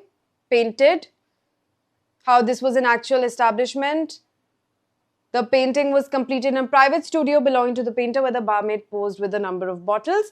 And then D goes on to how the painting has a different background and a different foreground and the differences in it. So if we were to analyze this, a description of how Manet created the painting, there are two ways to understand it. Either we can think along the lines of, okay, are they talking about how he actually... I'm just going to take a minute to pause the time here. Are we talking about how he actually painted it, what the technicalities were, or are we talking about the whole illusion thing where half of what is seen is different from what should be the reality, how the physics or the alignment doesn't match up, okay? So here I would think, because we have another question here that says examples to show why the bar scene is unrealistic, and we have the examples in this paragraph why it's unrealistic. I would assume that the first question is asking about how he created the painting, as in how it was painted. So the answer I'm going to go with here is C and not D. All right. Aspects. Now I'm going to start the timer again. Aspects of the painting that scholars are most interested in. We wrote that here. Intellectual scholar, same thing. So they are all interested in whether it is somehow possible, and Manet was just some sort of a genius who understood a positioning where this was somehow possible. So that's the last paragraph, which is F.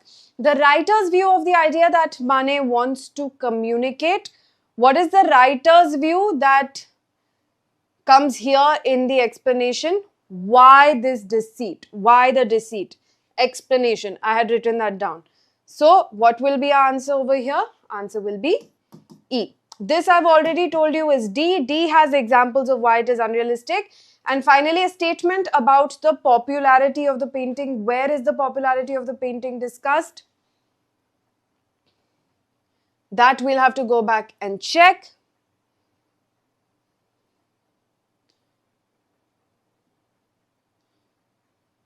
This is just a description of the painting itself.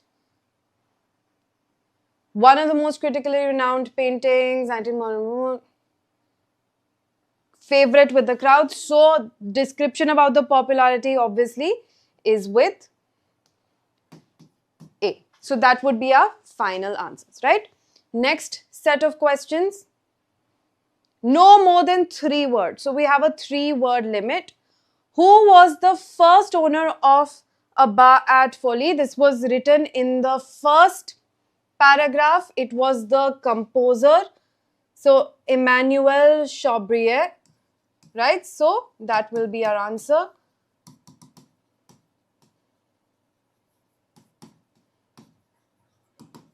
Next, what is the barmaid wearing? That is in the description of the painting.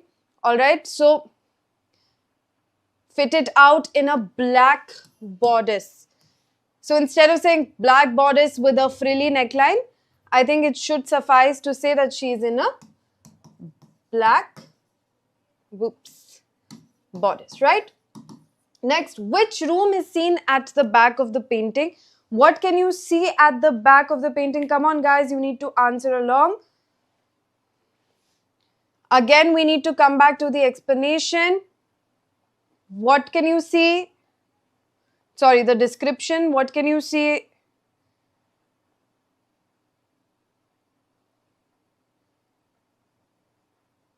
One second, where are we? Yes. We see an auditorium, right? There's the word. So, what's our answer here?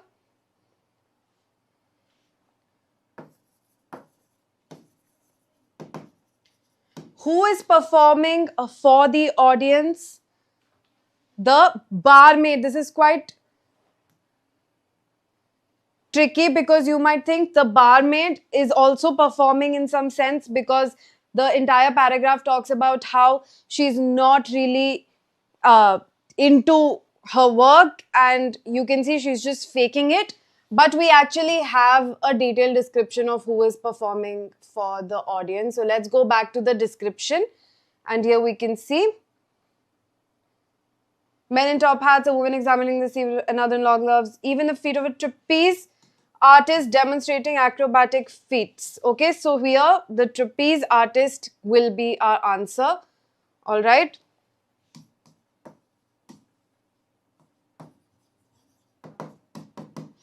And then, where did most of the work on the painting take place? Very straightforward answer over here about when it was painted. So most of the work took place in the private studio belonging to the painter. So we can just say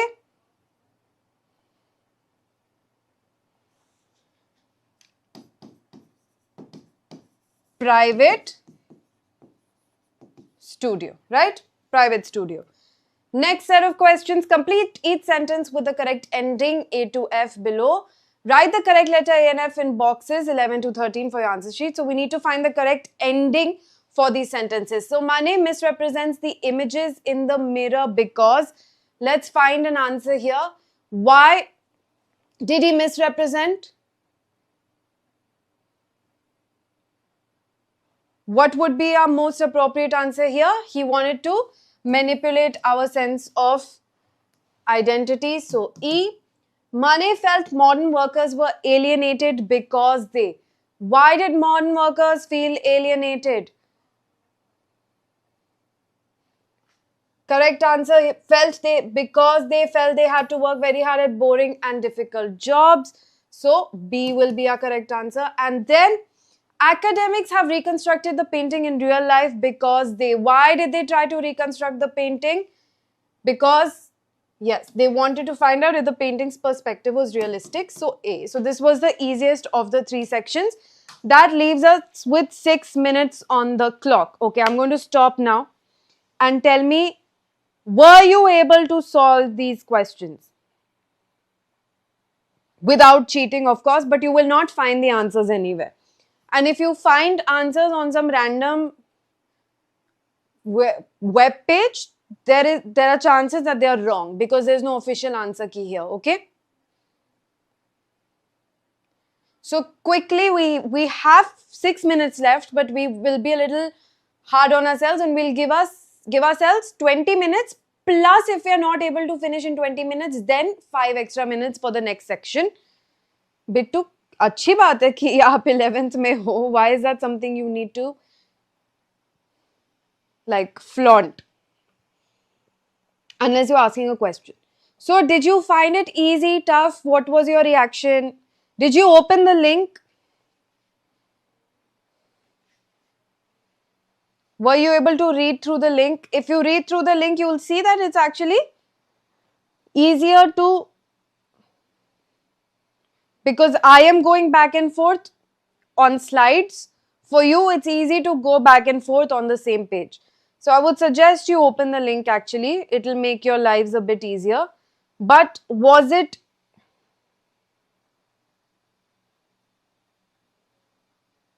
Jaya? Yes, but it's not just about your proficiency, because proficiency can be tested through various methods, especially reading comprehension or writing. But at the end of the day, what IELTS is concerned about is whether you're able to communicate in the way that they would want. That is the country that you are going to.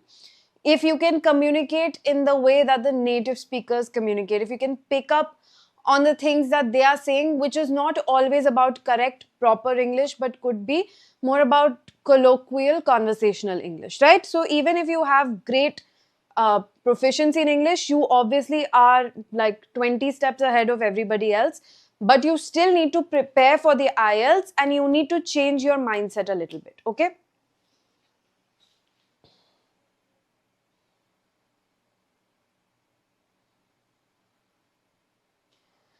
Right, yeah. So I think it was because it was short, it was quite straightforward. There was no, like, first he just gave an introduction of the painting, talked about what's in the painting, described it, then spoke about the elements of the painting that have interested people over time, about how what you see the barmaid doing versus what you see her doing in the mirror, how they are so different and why that has intrigued people so much. Little tidbits, details about the painting, all of that. Some confusing things that were there in the question, I tried to discuss them as and when we were doing it. It was hard to do that because we were on a time limit, but still, I think doable. You were only able to do some question, Radhika, so why you need to come up with a reason why. Was it because it was going too fast? Were you following me? Because I have taken another session where I have told you everything you need to do.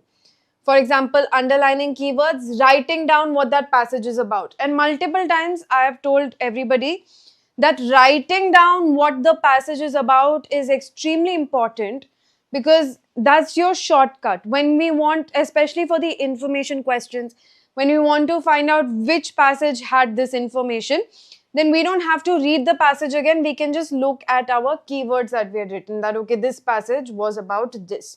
So that makes our life generally a lot easier, right? Okay, are we ready for the second one, which I think is going to be longer? I'm not sure, I think. So second section of your IELTS. So now tell me, do you want 20 minutes to yourself to solve, and then I just come and give you the answers because I will also solve it along with you in that 20 minutes? Or do you want me to read it out loudly? Quickly tell me what you'd prefer. Because see, if you're getting distracted by my reading it out loudly, you can always mute me.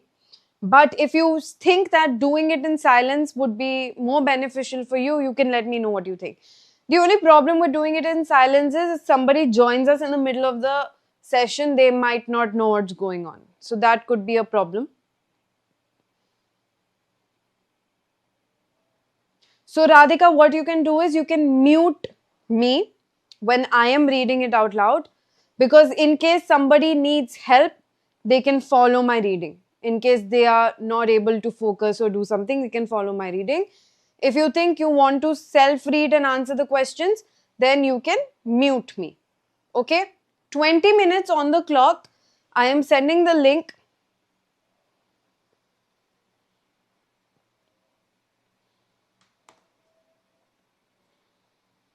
Alright, yeah, I will be reading also. Here's the link for section 2. And I think we can get started. So first, there are some questions that we need to keep in mind before we read. The thing is that the 6 paragraphs are not all titled, and we need to come up with the appropriate headings for them.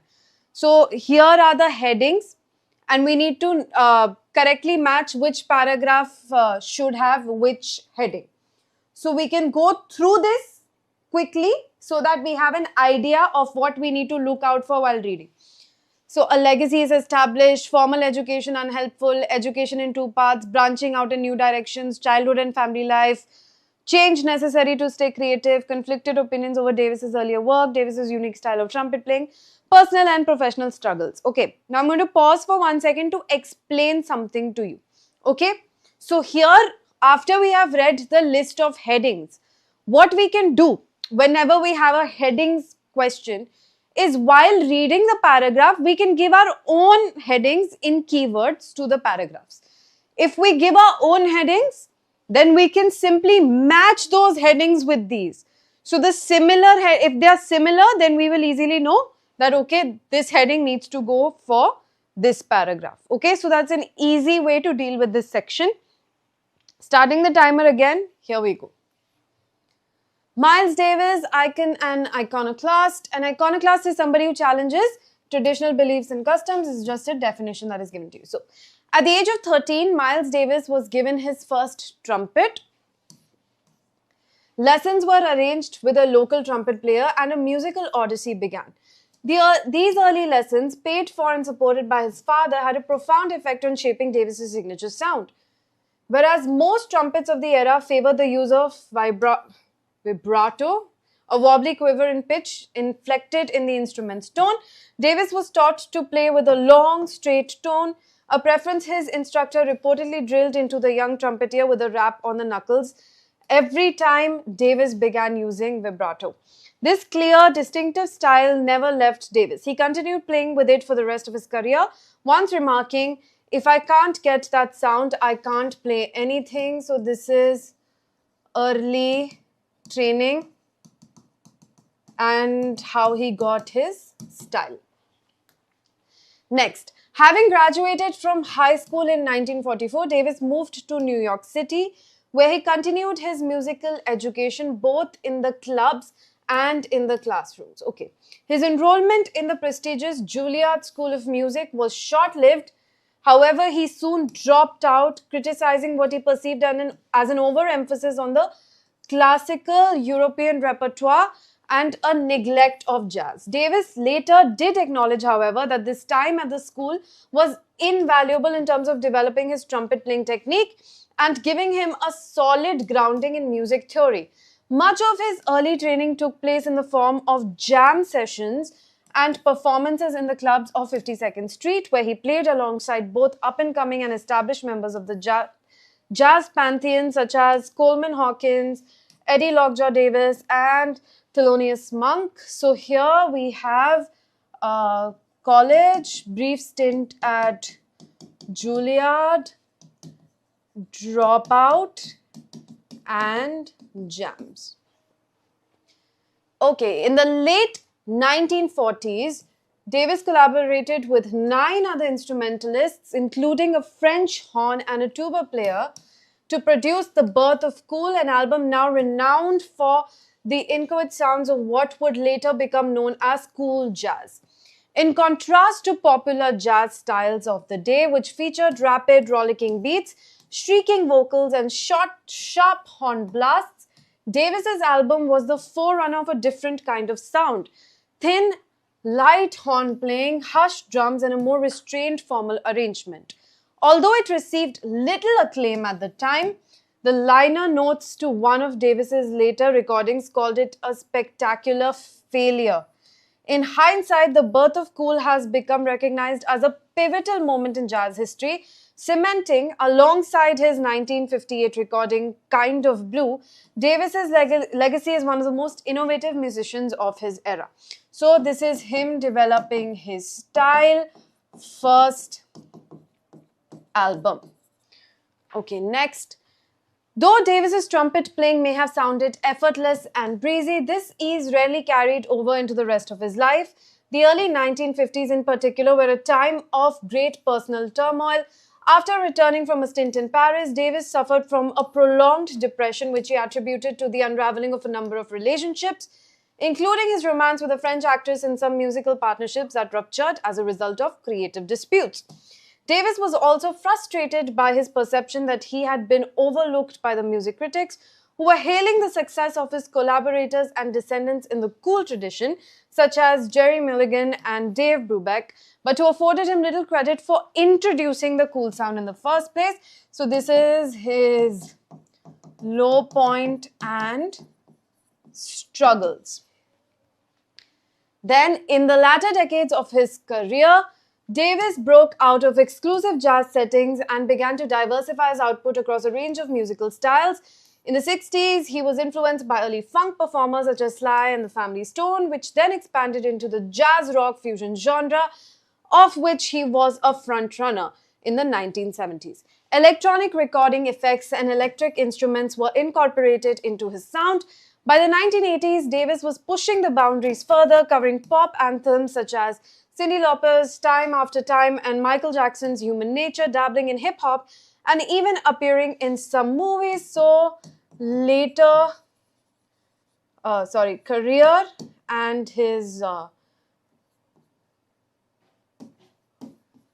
movie introduction.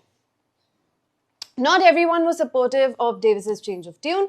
Compared to the recordings of his early career, universally applauded as linchpins of the jazz over, trumpeter Winston Marsalis derided his fusion work as being not true jazz, and pianist Bill Evans denounced the corrupting influence of record companies. Noting that rock and pop draw wider audiences, in the face of criticism, Davis remained defiant, commenting that his earlier recordings were part of a movement in the time that he had no feel for anymore. He firmly believed that remaining stylistically inert would have hampered his ability to develop new ways of producing music. From this perspective, Davis' continual revamping of genre was not merely a rebellion, but an evolution, a necessary path that allowed him to release his full music potential. So, criticism leading to evolution, leading to his own genre of music. All right, so we come to the first few questions now, where we have to match the headings. Okay, so paragraph A, according to our notes, was about his early training style and the impact of his trumpet teacher. So here we have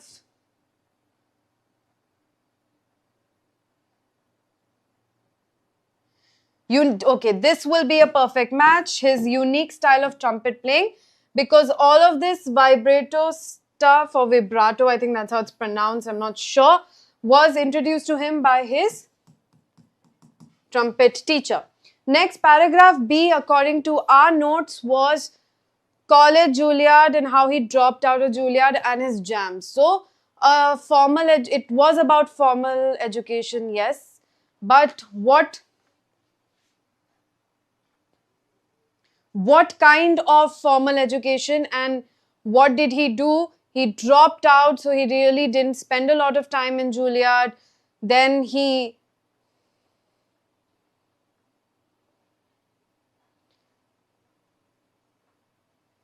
started training in jam sessions and performances. Okay, so this was all about his formal education, yes, but we need to be very sure about which of these headings would help here. It was not unhelpful, so we can get rid of that. It was an education, but it was in two parts because it was jams and then it was Juilliard. So this can work. Okay, so this can work. So we're going to go with 3 for paragraph B. Paragraph C, according to our notes, is about his style and his very first album. So because of his style, he was able to come up with this new cool jazz that nobody had come up with before, and then later people started following the same path. So here he has established a legacy, so 1 can work. Right, so we'll go with 1. That seems like the best option. Paragraph D was about his low points and his struggles.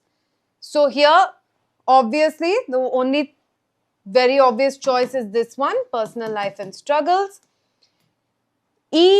Paragraph E was about his later career, his movie, his experimentation, how he branched out and the kind of things he did. So,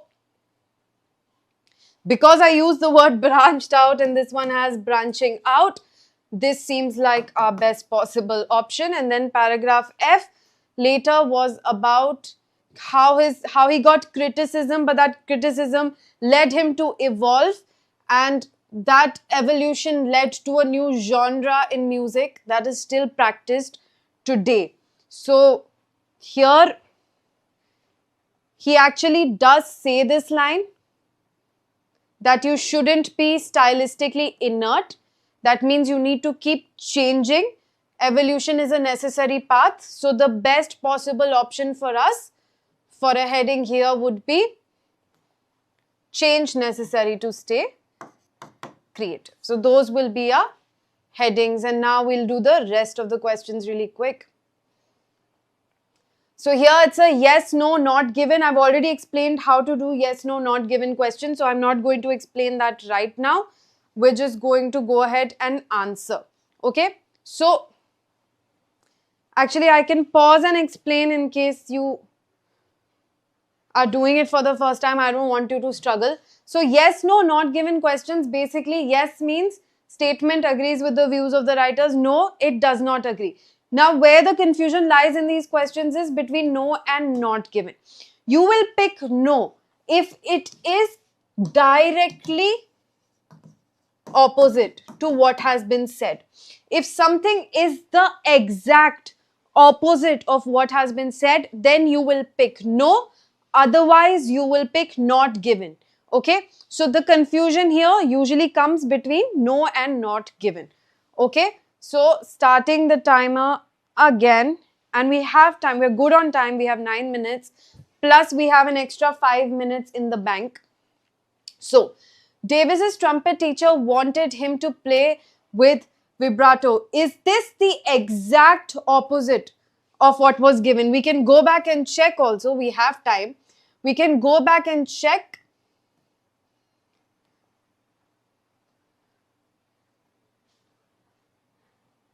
Here the line clearly says that he got a beating every time he began using vibrato. That's how much his teacher did not want him to use it. So obviously this is the exact opposite of what, opposite of what was said. So the answer will be no. Next, according to Davis, studying at Juilliard helped him to improve his musical abilities. We can go back. Obviously, he dropped out of Juilliard because it wasn't helpful. He does credit Juilliard, however, by saying that at the time it was invaluable in terms of developing his trumpet playing technique and giving him a solid grounding in musical theory. So it only helped in a technical sense, not in a musical sense, right? It helped him, but in a that, okay, you can read music better, you can improve your technique a little bit more. Okay, so answer here I would feel is, actually, you know what, I'll wait. Should it be yes or no? I'm going to wait for what answer you give me. Okay, this is a confusing one. Next, playing in jazz clubs in New York was the best way to become famous. Without even going back to the passage, none of this was not mentioned anywhere. No such thing was mentioned that the best possible way to get famous was to play in jazz clubs. So not given. The birth of cool featured music that was fast and louder than most jazz at the time. Let's go back and look at the birth of cool, which was his first album. How is it defined? It says here, in contrast to popular jazz styles of the day, which featured rapid rollicking beats, streaking vocals, and short, sharp horn blasts, Davis' album was a forerunner of a different kind of sound. Thin, light horn playing, hushed drums, and more restrained. So it wasn't loud, it was actually more restrained than regular jazz. So it was not fast and louder, so this is definitely a no. Next, Davis's personal troubles had a negative effect on his trumpet playing. Did it have a negative effect on his trumpet playing specifically? No, we just said that it had a negative effect on him personally, right? So here we can go with not given, okay?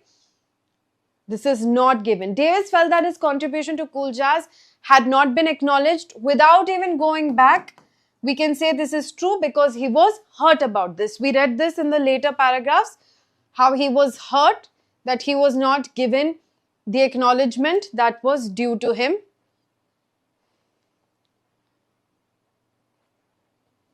Where was that? Here, right? Yes. Afforded him little credit for introducing the cool sound in the first place.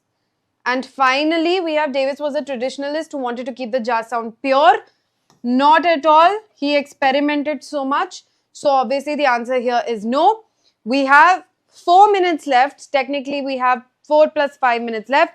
But I'm going to stop the clock because we are done now. I purposely left this out to know your opinion on this. So quickly tell me, what do you think should be the answer to 25? Because the passage says that he dropped out of Juilliard because he thought that the focus was on classical European music. Oh, sorry. Yeah, I mean, you get it. It's the same kind of question. So, yes. Thanks for pointing it out, though. That's true. It's yes, no. You can't write true. If you write true, you lose marks. But you'll have time to check your answers and transfer them to the sheet. So, it's okay. Okay, so Rishi thinks should be yes. What about the rest?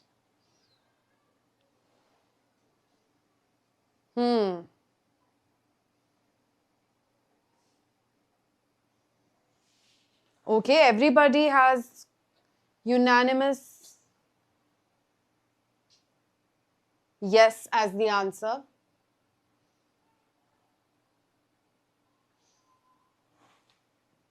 So if we think about it, technically, trumpet playing is a part of musical ability.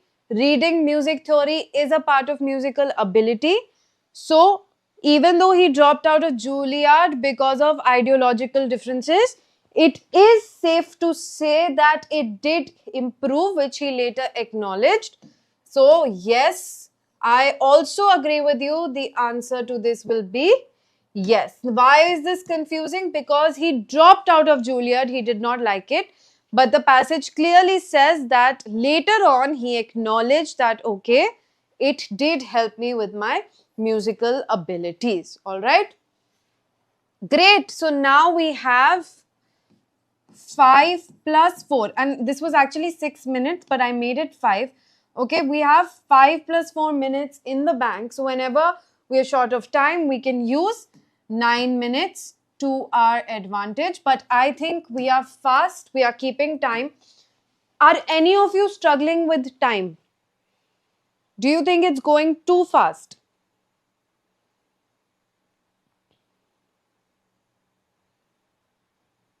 Did any of you actually struggle with time?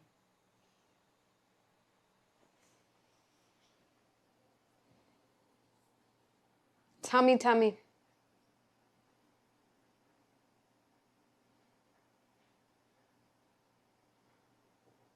That's great. That means you have really good reading speed. That's amazing. If you haven't struggled with time and you're still able to answer all of the questions, that means you have good reading comprehension skills. That's very good. And so when I was reading it out loud, the first passage had a lot of French words. Here there were a lot of technical music words. It's fine if you don't know so let me tell you, this is a trick that you can keep in mind. Whenever you're reading, okay, where is a complicated word? Let me find it. Yes, here. You're reading and you run into these French names that you don't really know how to pronounce. If you see an English name, immediately you'll know. We see any kind of Indian name. Okay, it could be Murli, it could be Bhattacharya, it could be Khanna, whatever the name is, we know how to pronounce it because we are familiar with these names, right? But if imagine a white person trying to pronounce these names. Imagine a white person trying to pronounce Bhattacharya. They'll be like Bhattacharya. It's going to take them a lot of time to do it, right? That's how we are with European names. So if I try and read a French name, okay, and I am not well versed with art history, I'm going to struggle here. I don't know how Edouard Manet is pronounced. Or I might not know how Emmanuel Chabrier or the Coutole Gallery is pronounced. Do not waste time trying to read these entire names and words and figuring out how they're pronounced. It's fine. When you're reading, just be like, Modernist movement is a French painter, Edouard Manet, master of Balfour, originally belonging to the composer Emmanuel Doré. It's now in the possession of the da-da-da. You should just know that these are proper nouns. So I'm just going to write this down so you remember. Don't waste time trying to, okay, yes, properly read complicated names, terms, etc. Okay? Just know that it has been mentioned, underline it as a keyword, but don't waste your time trying to figure out how this is pronounced. Okay? Don't waste your time. It's going to slow you down. Don't get stuck. Maintain your flow. You know that this is the French painter's name. It's okay if you don't know how to pronounce it. Move on. It's a reading comprehension test. It's not testing your speaking ability, right? So this is a good hack to keep in mind. And now finally we can get started with the last section.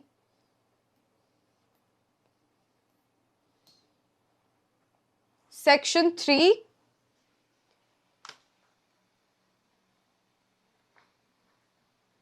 I will be sending you the link to the test.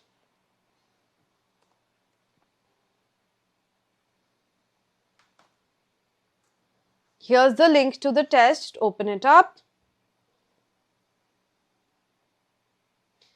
So, like I've told you, the passages usually get longer. So now you'll see that section 3 actually has 2 extra paragraphs in it. We ended at F for our section 1 and section 2. But here we have 2 more paragraphs after F. So keep time accordingly. Luckily, we have 9 minutes extra. But still, we will try to do this under 20 minutes. Hello, I am new. Chandan, you're asking me, you're telling me you are you. What does that mean? What kind of cryptic message is this? You are you. I am I. You are you. Okay, are we ready to get started? Timer on. In the early days of mountaineering, so about mountaineering, questions of safety, standards of practice, and environmental impact were not widely considered. The sport gained traction following the successful 1786 ascent of Mont Blanc, the highest peak in Western Europe, by 2 French mountaineers. Again, see, I'm just going to pass by their name. I will just underline them. Instead of trying to say Georges Balmat or Michel Gabriel Paccard, I'm just going to flow by them. Even though I did stop and make my point, we have 9 minutes extra. That's why I took the liberty of doing that, okay? This event established the beginning of modern mountaineering, but the sole consideration over the next 100 years was the success or failure of climbers in reaching the summit and claiming the prestige of having made the first ascent, okay? So here, history of mountaineering and some problems that were not considered. That's what this is about. Next we have, towards the end of the 19th century, however, developments in technology spurred debate regarding climbing practices. Of particular concern in this era was the introduction of pitons, metal spikes that climbers hammer into the rock face for leverage. and the use of belaying techniques. A few, such as Italian climber Guido Re, supported these methods as ways to render climbing less burdensome and more acrobatic. Others felt that they were only of value as a safety net if all else failed. Austrian Paul Precius went so far as to eschew all artificial aids, scaling astonishing heights using only his shoes and his bare hands. Albert Mummery, a well-known British mountaineer and author who climbed the European Alps and more famously the Himalayas, where he died at the age of 39 attempting a notoriously difficult ascent, developed the notion of fair means as kind of an informal protocol by which the use of walk-through guidebooks and equipment such as ladders and grappling hooks were discouraged. Okay, so here equipment versus no equipment seems to be the general theme of the passage, right? Next, by the 1940s, bolts had begun to replace pitons as the climber's choice of equipment, and criticism surrounding their use was no less fierce. In 1948, when two American climbers scaled Mount Brussels in the Canadian Rockies using a small number of pitons and bolts, climber Frank Smith wrote of their efforts. What did he say? I still regard Mount Brussels as unclimbed, okay? And my feelings are no different from those I should have were I to hear that a helicopter had deposited its passenger on the summit of the mountain just so that he could boast that he had trodden an untrodden mountaintop. Okay, so this is mainly about criticism for using safety equipment, which just sounds insane to me. Okay, next. Climbing pursuits aside, it was not until the 1970s that the general tide began to turn against bolting and pitons. The USA and much of the Western world was waking up to the damage it had been causing to the planet. And environmentalist campaigns and new government policies were becoming widespread. This new awareness and sensitivity to environmental issues spilled over into the rock climbing community. As a result, a stripped-down style of rock climbing, known as clean climbing, became widely adopted. Clean climbing helped preserve rock faces, and compared with older approaches, it was much simpler to practice. This was partly due to the hallmark of clean climbing, the use of nuts, which favored bolts because they could be placed into the rock wall with one hand, while climbers maintained their grip on the rock with the other. Okay, so this is about environmental implications of using pitons and bolts and the use of nuts. Not everyone embraced the clean climbing movements, however. A decade later, debates over two more developments were erupting.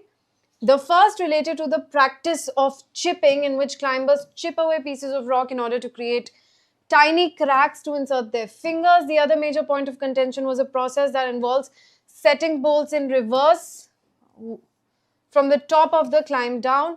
Rappel bolting makes almost any rock face climbable with relative ease, and as a result of this new technique, the sport has lost much of its risk factor and sense of pioneering spirit. Indeed, it has become more about muscle power and technical mastery than a psychological trial of fearlessness under pressure. Because of this shift in focus, many amateur climbers have flocked to indoor climbing gyms where the serious risk of harm is negligible.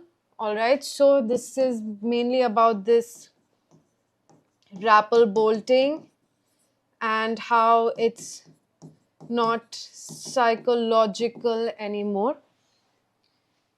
Given the environmental damage rock climbing can cause, this may be a positive outcome.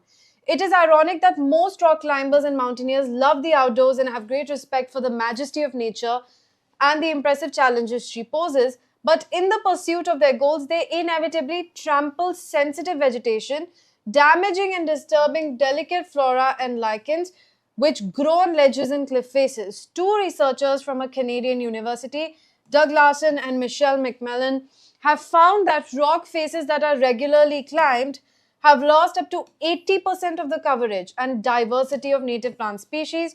If that were not bad enough, non-native species have also been inadvertently introduced, having been carried in on climbers' boats. So here, damage to vegetation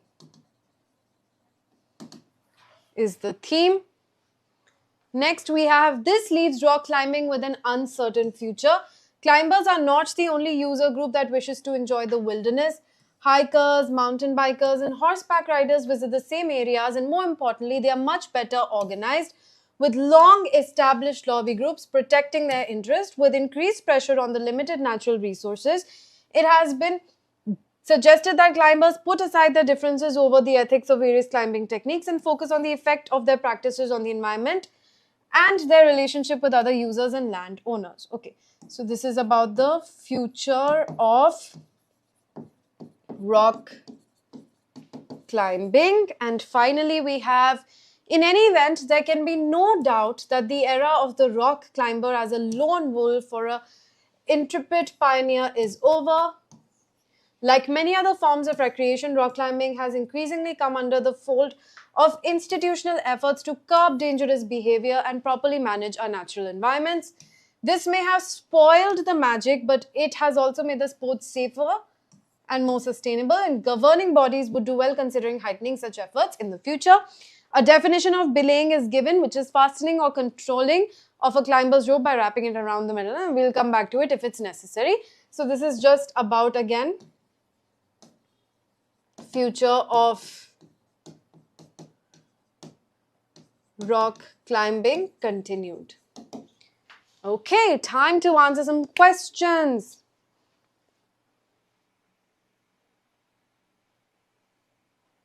Okay, so here we have an information-based question. We've already done this before, so shouldn't be too hard.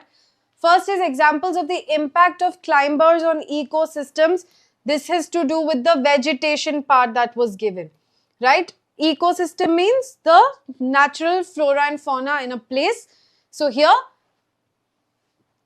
the effect of rock climbing, damage to vegetation is F. So the answer to the first question very clearly needs to be F. An account of how politics affected rock climbing. So all the lobbying and stuff that was spoken about.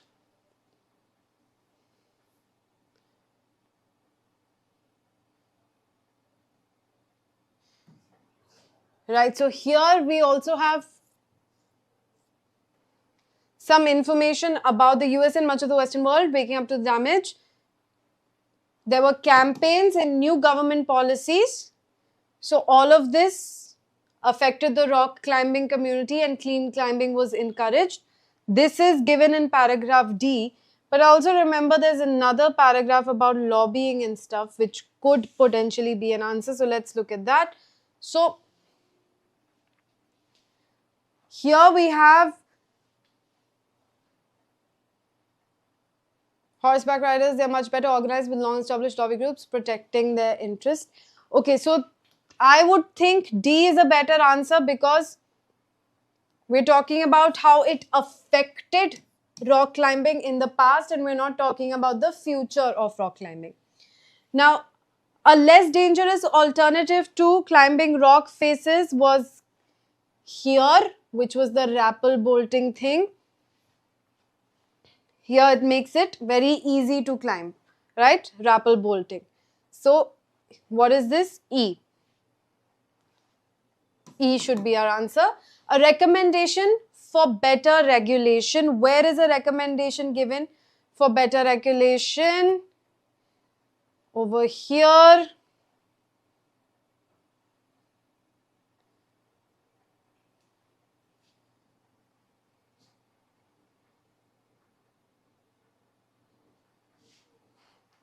Or is it here?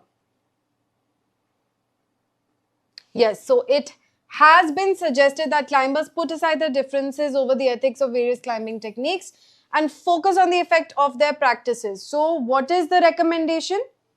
What is the recommendation?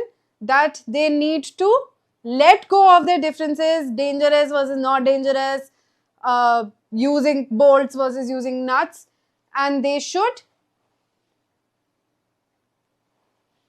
come together and figure out what is the best way to go forward as a community. So better regulation recommendation given in G.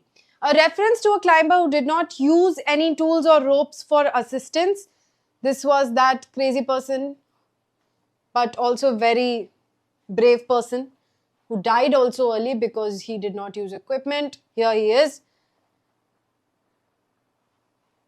British mountaineer Albert Mummery. So this is in B. Okay, where are we? And finally, examples of different types of people who use the outdoors for recreation. That's here. Hikers, mountain bikers, horseback riders.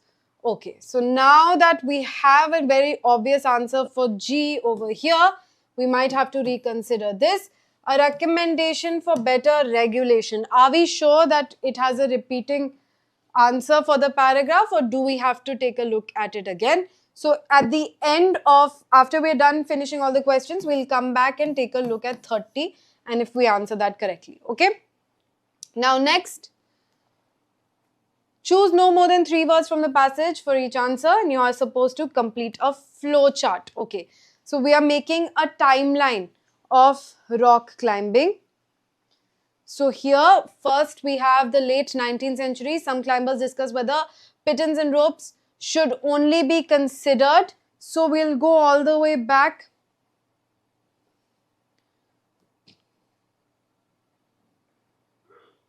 Here.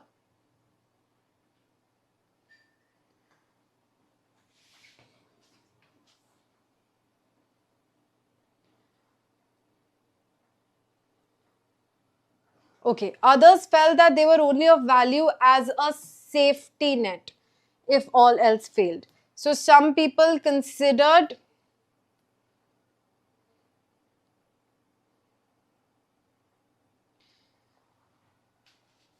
that these things should be used as a safety net. Next, blank calls for guidelines based on unwritten rules which discourage climbing aids. Who called for guidelines for this? Let's go back and check. Somewhere over here in this long paragraph, someone said there need to be guidelines. Who said this?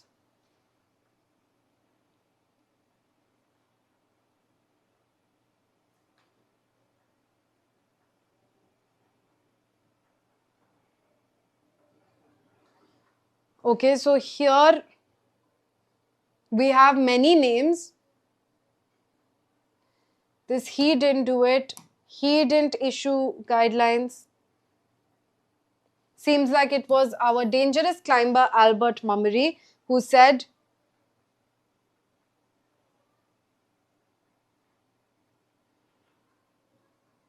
who talked about fair means as a kind of informal protocol by which the use of walkthrough guidebooks was discouraged.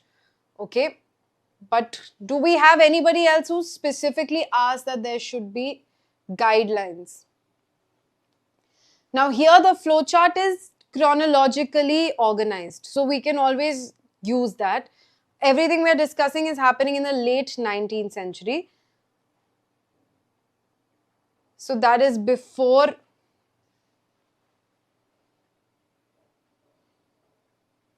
this. Yes, so Albert Mummery will be the correct answer here.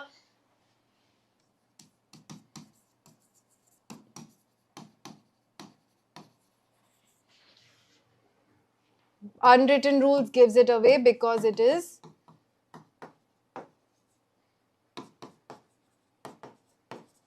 informal protocol. So we have reached the 1940s. New equipment becomes controversial. Frank Smith says that Mount Brussels is effectively unclimbed, I think, should be the answer from what I remember, but we'll go back and check. Let's go back and quickly check if that's the correct word. Whereas Frank Smith wrote, yes, unclimbed, correct. Okay, next.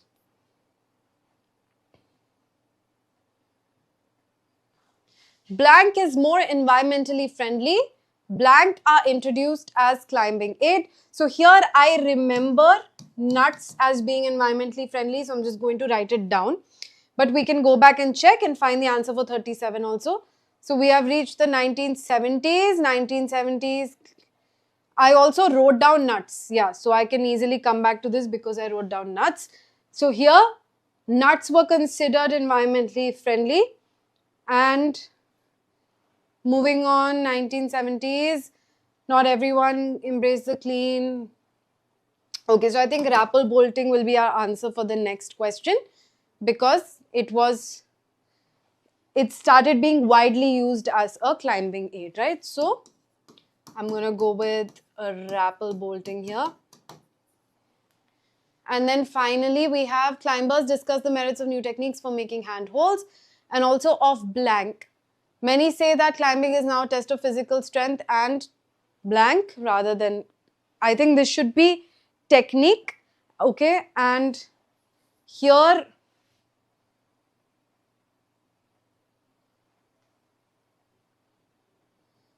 let's go to 1980s now.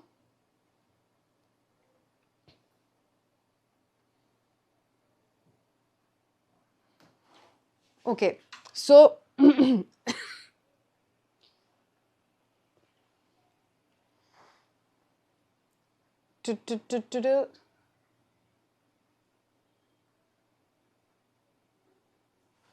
one second.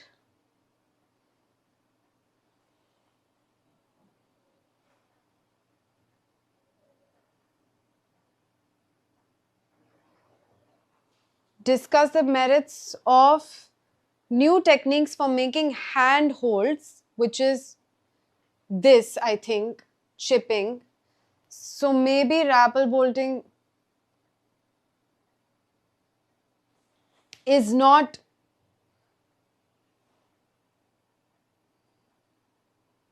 Alright, so here I would change the answer a little bit. Sorry, where obviously this is, so we cannot have a plural here. Sorry, I looked over that. So nuts should be the answer here. Nuts are introduced as climbing aids, and obviously this is clean climbing. Clean climbing is more environmentally friendly, of course. Sorry about that. Then we have rappel bolting over here. And many say that climbing is now a test of physical strength. So that's given right after. So because it's following a chronological order, it's easy for us to follow. Here, clean climbing is mentioned. Then nuts are mentioned. We're out of time, but no worries. We have 9 minutes in the bank. We can take 2 minutes extra. And then here, rappel bolting is mentioned. And then we have, it has become more about muscle power and technical mastery rather than psychological trial. So, technical mastery can be our answer here.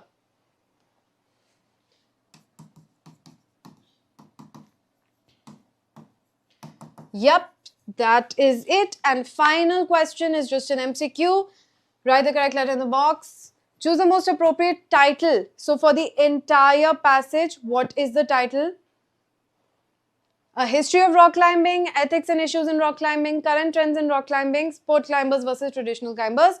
We can just sort of eliminate. Obviously, it cannot be current trends because we go as far back as the 1700s. Okay, it's not just about the history and whatever happened. We also talk about the future implications. So this can't be an answer. Sport climbers versus traditional climbers. It's not just about that. Okay, it's not just about people who do it for sport. It also analyzes a lot of other issues. So I think ethics and issues in rock climbing sums it up nicely. So B should be our answer. Okay, that's the end. Now let's go back to the question that I wanted to reconsider. a little bit, which was this. A recommendation for better regulation. What do you think should be the answer here? Do you think there could be a different answer for this? For number 30? Because if I go back and read,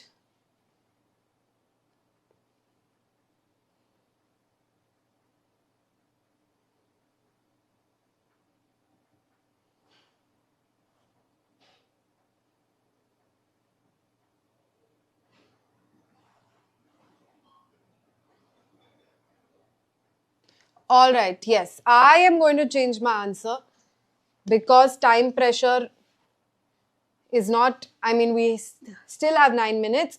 I definitely think here it clearly states, but it has also made the sport safer and more sustainable. And governing bodies would do well to consider heightening such efforts in the future. What are these efforts? Regulation efforts. So definitely going back and changing answer from G here to H. And I think now we are good. Right. So, well under 60 minutes, we finished everything. As you can see, there is a lot of back and forth that is required. I was also solving these for the first time live with you. So, I also did a lot of back and forth, and you can, if you're doubtful, mark it. Just like I marked this, I was doubtful about this, so I marked it. Came back to it later and fixed my answer here.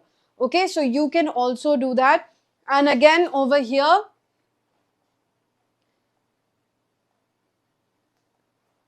I trusted my memory too much. A mistake I made, which you can also make, is you trust your memory too much in reading comprehension. So obviously, I was like, environmentally friendly compared to bolts was nuts. I remember reading that. So in my overconfidence, I wrote nuts over here, and then I realized that that ruined my chronology in the flowchart. So when I saw the rest of the flowchart, I had to go back and figure out that, okay, no, this is talking about clean climbing as a concept. And after clean climbing, we established that yes, nuts are introduced as climbing aid. Okay.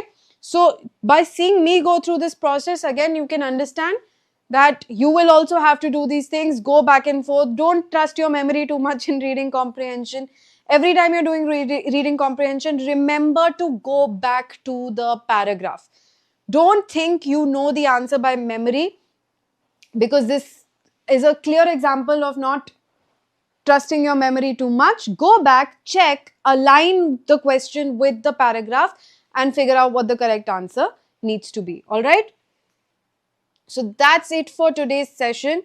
Do tell me if you found it easy, if you found it a little stressful. I don't think it was stressful. I think it's always fun to do things under time pressure. See, like I said, if you were following me, there are 3-4 elements more to take care of. For example, if I'm trying to like find the correct slide, then I'm waiting for it to load. Okay, I'm changing the color of my pen.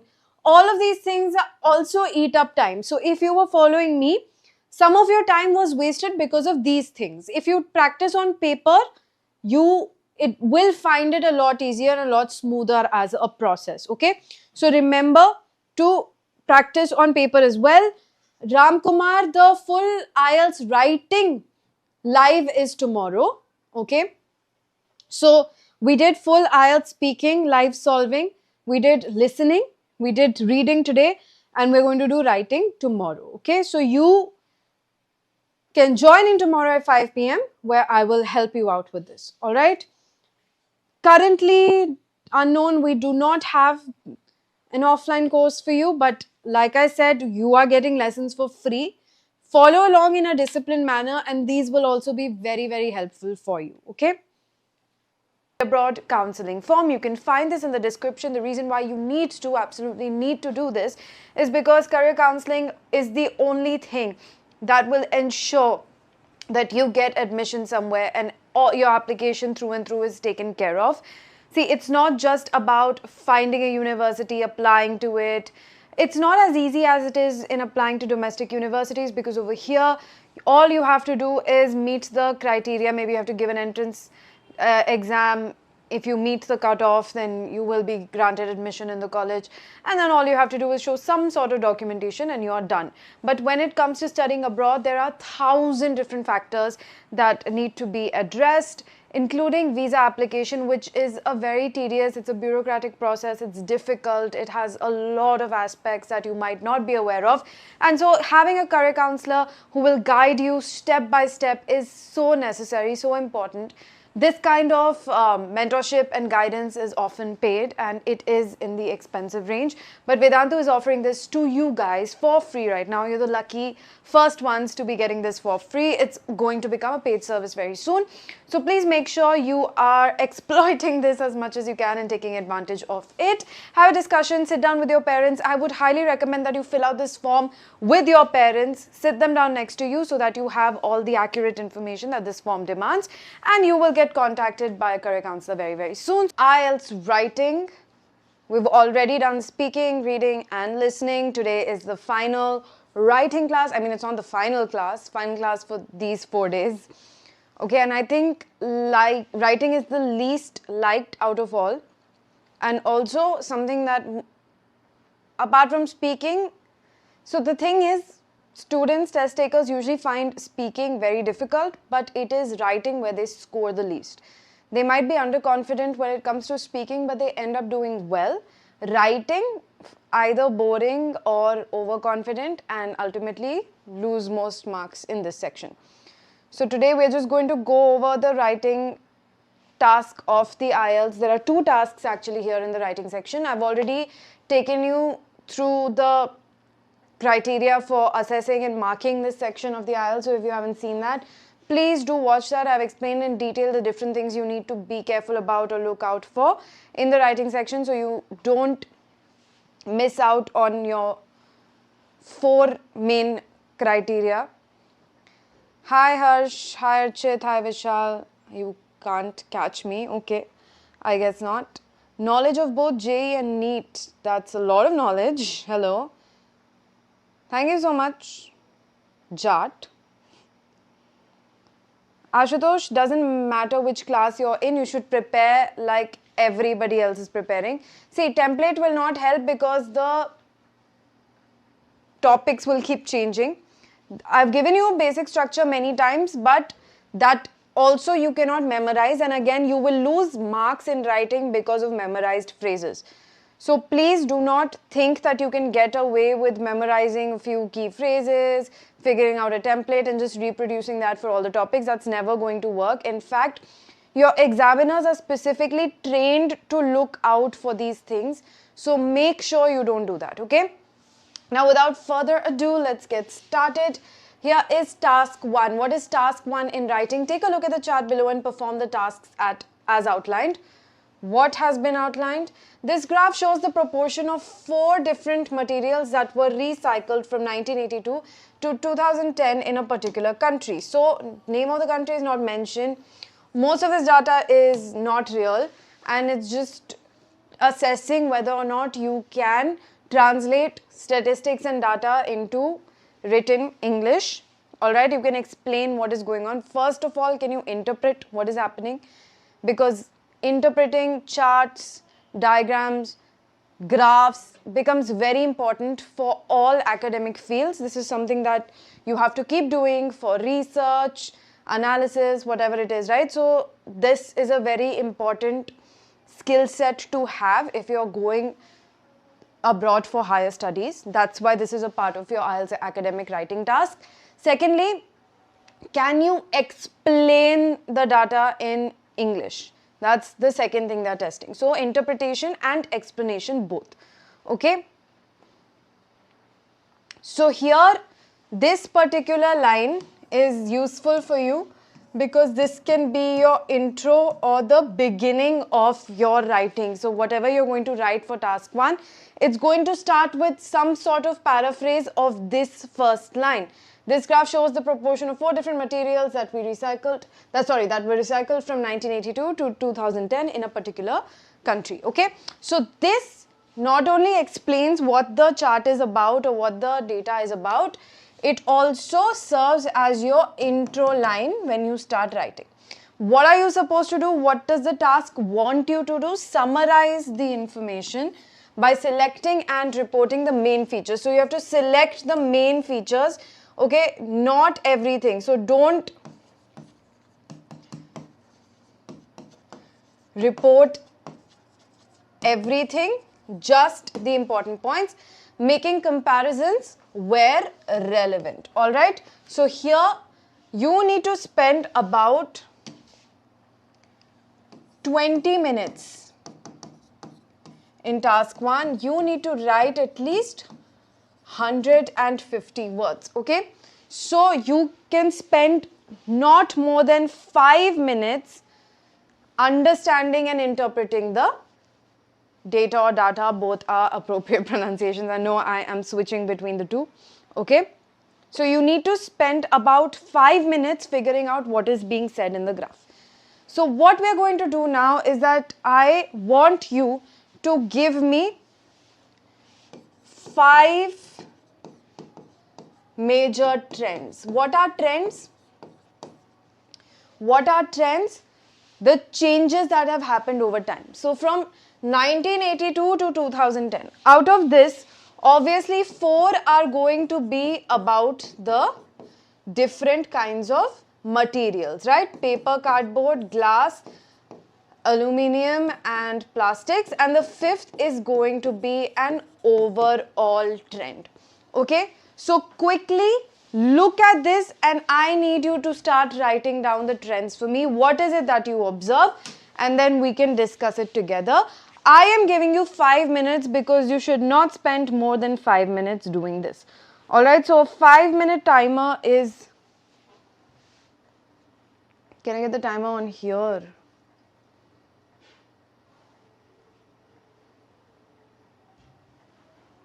Okay, I'll just do it on my phone. 5 minutes starts now.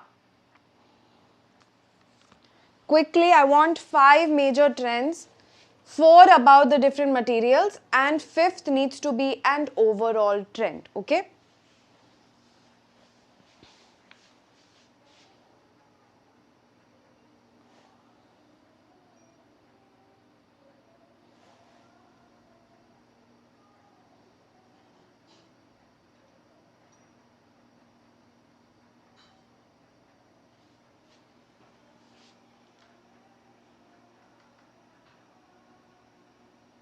Okay, very good. What about the other materials?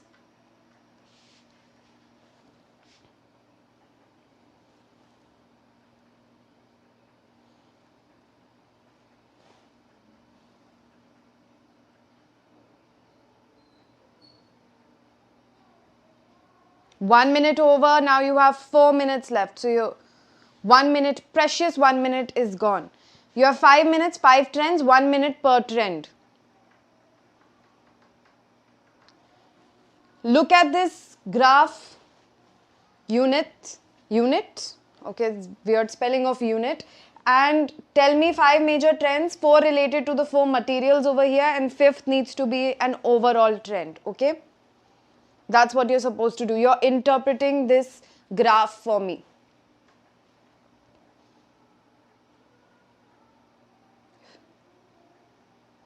So far, only Jat has given me 1 trend. If you are writing all 5 of them together, then that's good. You can take your time, that's fine.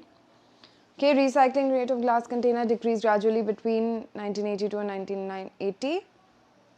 How did you go from, acha, probably a typo. Afterwards, it witnessed a dramatic increase. Okay, you're using very good vocabulary, superb job. Keep going.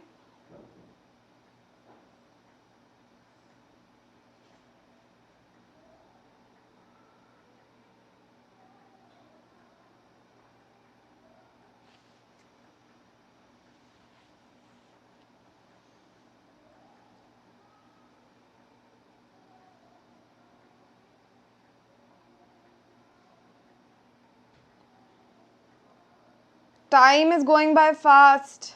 So everybody, you need to think faster. It's okay if you don't have the perfect vocabulary right now. I just need you to point out the trends. We will add the appropriate vocabulary later.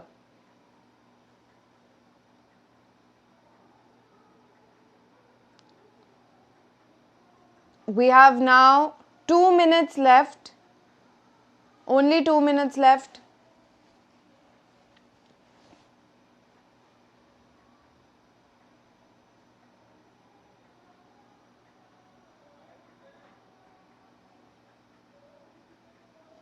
Okay, recycling rate of plastic did not even reach 10%. Yes, in the past decade, very good. But it has been 2 decades, not just one. So we are going to look into the vocabulary that we're using. But you can just quickly point out the trends first. It's okay. It's okay if you're not using fancy words right now. I need the trends first because that should be your first step, recognizing all the different trends.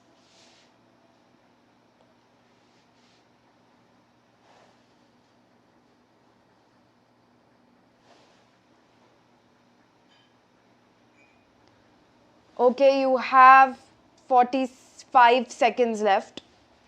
So in the next 45 seconds, sadly, I've only seen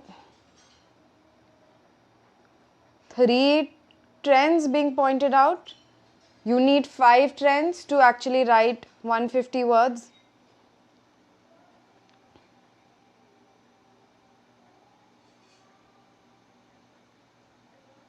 "20 seconds left.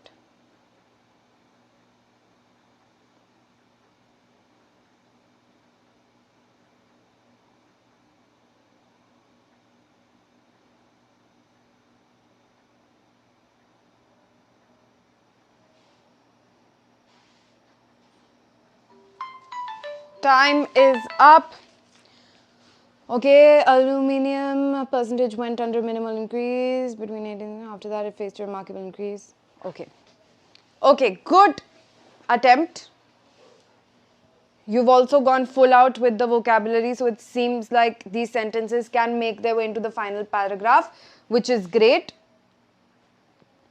Alright, but yeah, I just needed you to quickly figure out the trends for me because the first 5 minutes you're going to spend properly interpreting the data and then next 15 minutes you can spend putting it all together in nice words, okay? So let's quickly go over everything. Let's start with paper and cardboard, okay? Paper and cardboard recycling was already 65% in 1982. So it was already quite high. It fluctuated a bit, then it saw an increase, hit an all-time high of 80%. When?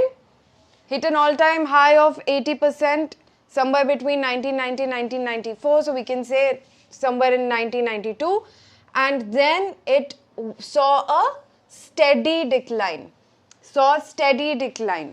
Okay, still hasn't fallen past its original percentage, but we are seeing a steady decline in this. That's the trend of paper and cardboard, okay? For glass containers, almost half, or actually exactly half of all glass containers were being. Now you see something like 50%. Here, to make things a little interesting, you can change up the vocabulary. Instead of saying 50% of all glass containers were being recycled, you can say half of all glass containers being used were recycled, right? So here it was at 50%, saw a decline, saw a brief increase, and then a slow and steady increase ever since. Again, somewhere around 1990, somewhere between 1992 and 1993, right? We don't have to point out the exact year, that's not completely necessary. Then, coming to aluminium, aluminium only started in, so this is between 82 and 86, so it should be somewhere around 84. It only started around 1984. Then ever since that, it has seen an increase. It has seen a gradual increase with very slight fluctuation here, somewhere between 98 and 2002. And we can just overall say that even though it started late, ever since aluminium recycling has started, it has seen a gradual increase. And when it comes to plastic, slowest of all, started only well into 1990, a little before 1990, and has seen very slow growth or very slow increase ever since. Okay, and it still remains under 10% in 2010. Remained under 10% in 2010. So we don't know the data for right now. We only have the data till 2010. So that's how we are going to word it. Okay. So those were our individual trends. When it comes to overall trends, highest numbers we have for paper and cardboard. Lowest we have for plastic. All right. And then trend wise, sharpest increase in aluminium and negligible increase in plastic. Already we have established that through lowest. Okay, and glass is steadily increasing, so that's fine. So these are our overall trends. Overall trends mein highest, lowest is your first go to. Figure out what is highest, what is lowest in your data, right? So here highest number of highest percentage of recycling was always done for paper and cardboard. Even in 2010 it's for paper and cardboard. Back in 1982 also it was for paper and cardboard. Okay, so I think the way the data points can be aligned is like this. Okay, so don't follow these markers, follow this. All right, so our pointers given over here are for the exact years given below. Don't follow these grid markers. All right, so we have the exact year also for everything. So now can we write it down? Can we write this down? How can we write this down? First trend that we saw was that paper and cardboard. Come on, I think you gave me a good sentence, Jat, so I'm going to.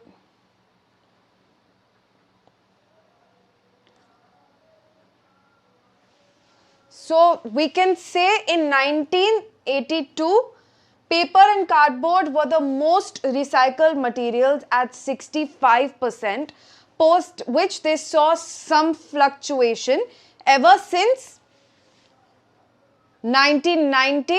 Okay, one second.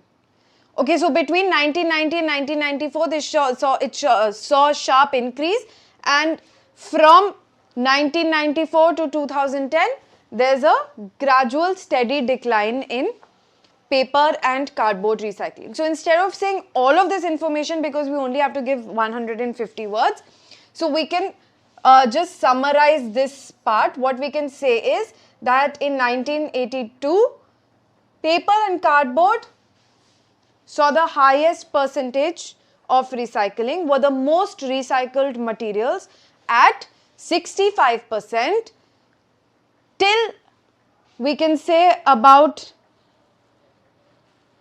1994, paper and cardboard saw some fluctuation. There was decrease, there was increase, but then ever since 1994, we can see a gradual and steady decline. But it's not a very major or sharp decline. So we can just say gradual and slow decline in paper and cardboard recycling. All right. So when did it start? In 1982. I'm just going to write P and C for the sake of time, I hope you understand that it's paper and cardboard, were the most recycled materials at 65%. Now we can figure out for the next, we are saying from 82 to 94, right? So for the next 12 years,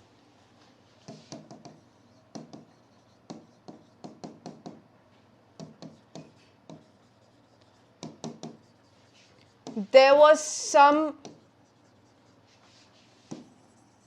fluctuation.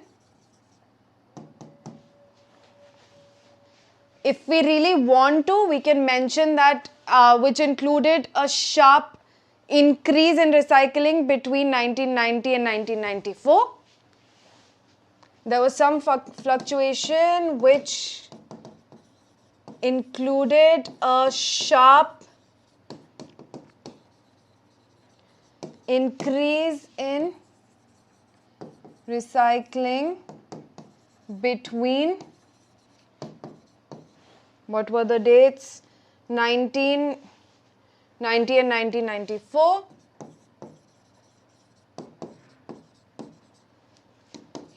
Hitting an all-time high at 80%. Okay? Then we can say from 1994 to 2010, there was a steady and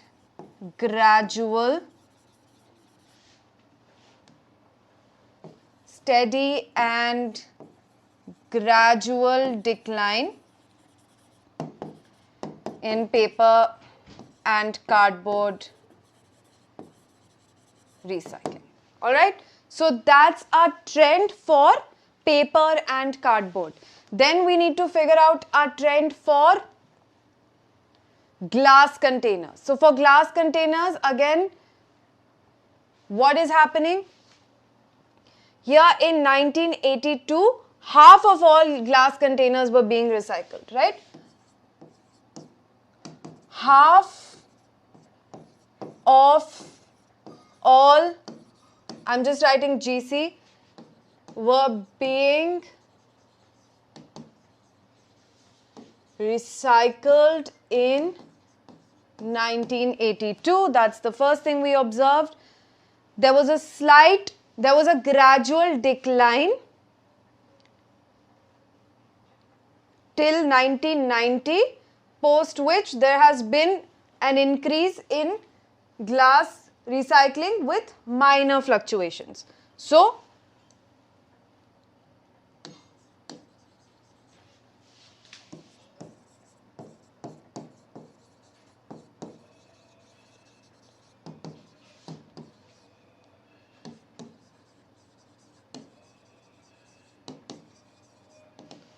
till when was it? Till 1990.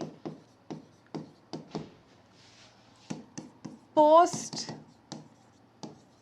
which there was a, we can't say we cannot call this a sharp increase, we cannot call this a significant or a dramatic increase, right? So what can we say? We can simply say that there was a gradual increase.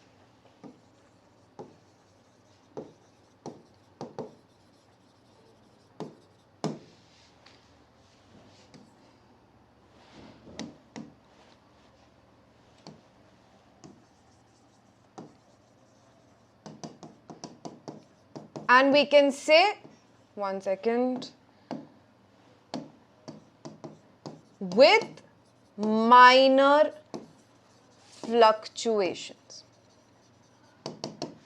Then we come to our aluminum.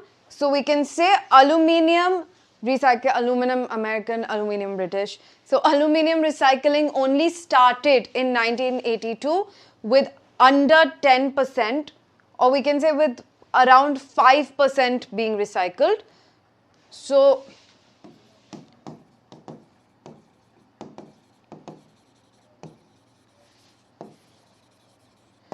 only started in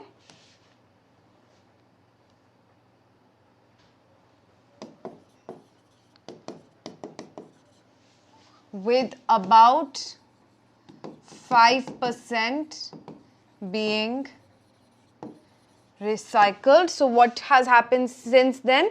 Since then, aluminium recycling has seen a sharp increase. So that's enough information for aluminium. It has seen a sharp increase. And what did it hit? It hit almost 50% in 2010, reaching almost 50% in 2010. And then our last one, which is plastic. So plastic throughout the years has been the lowest recycled, has the lowest percentage of recycling. Plastic recycling only began in 1990, and ever since that has seen a very slow increase and minimal increase, reaching about, still being under 10% in 2010. So plastic has seen the lowest rates in recycling starting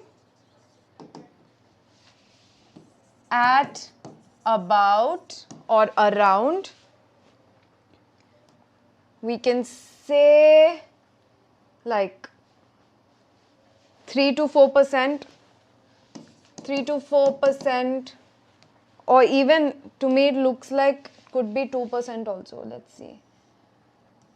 So here is 5. Okay, let's go with 3 to 4%.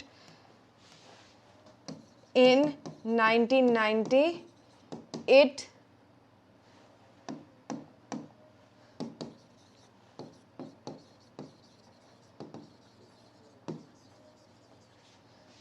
grew slowly and minimally to around, I think we can say 9%, 9% in 2010. Now we come to the overall. Yes, because actually we can change it to saw because we are writing everything in past tense, right? So good for pointing that out. Saw the lowest rates because we are not coming to, see, good, thank you Archit for raising that point. So the thing is, if we are seeing the data till present, okay, then we can use the present perfect tense, that's fine. But if the data ends somewhere in the past, then we can stick to simple past tense, right? So if the data actually comes to the present, then we can use the present perfect tense.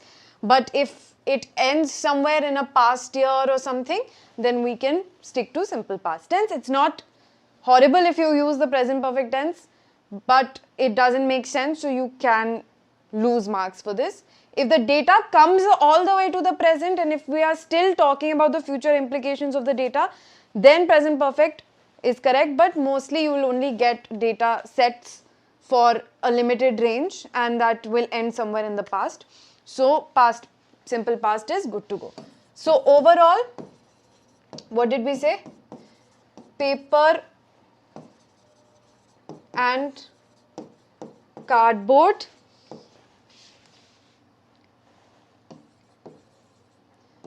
had the highest recycling rates from 1982 to 2010 and saw the most sharp or dramatic or drastic, sharp, dramatic, drastic, all of them you can use. Plastic. Actually, before that, we can mention glass containers were pretty steady. So, glass container recycling percentages remained pretty steady. And we can even mention, so it just went from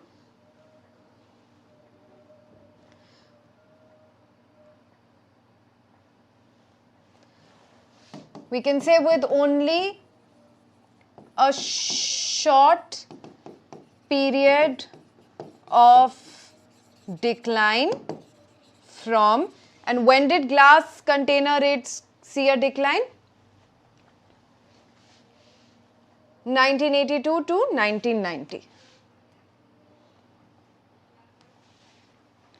One second.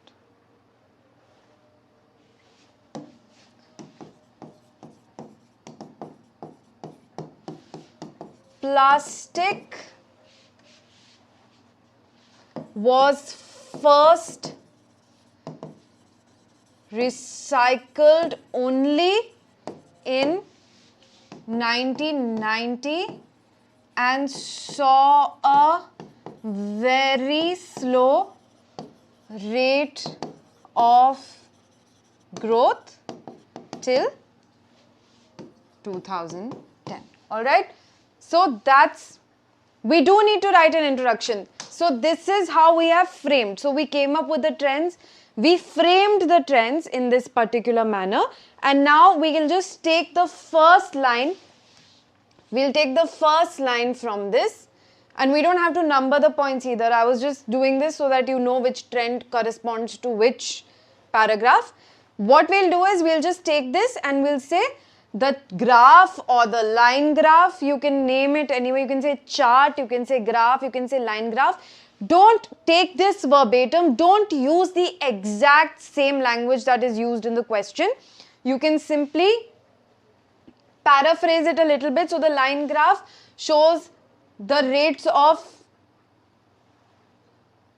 here it says the proportion. So we can say the line graph shows the rates of recycling of 4 different materials. We can name the materials from 1982 to 2010 in a particular country, right? So,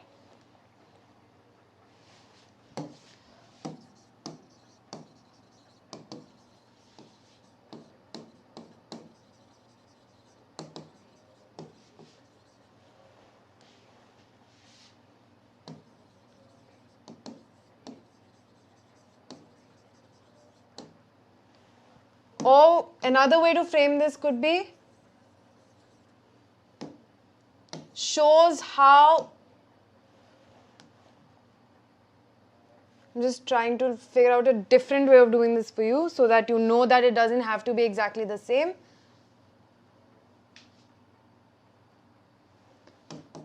So we just say it shows the percentages of 4 different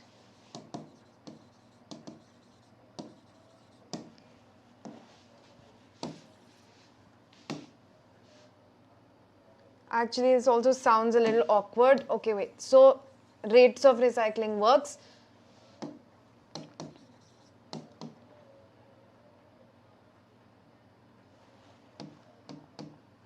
How 4 different materials, just want to get in the name of the materials also somewhere. So let's do this.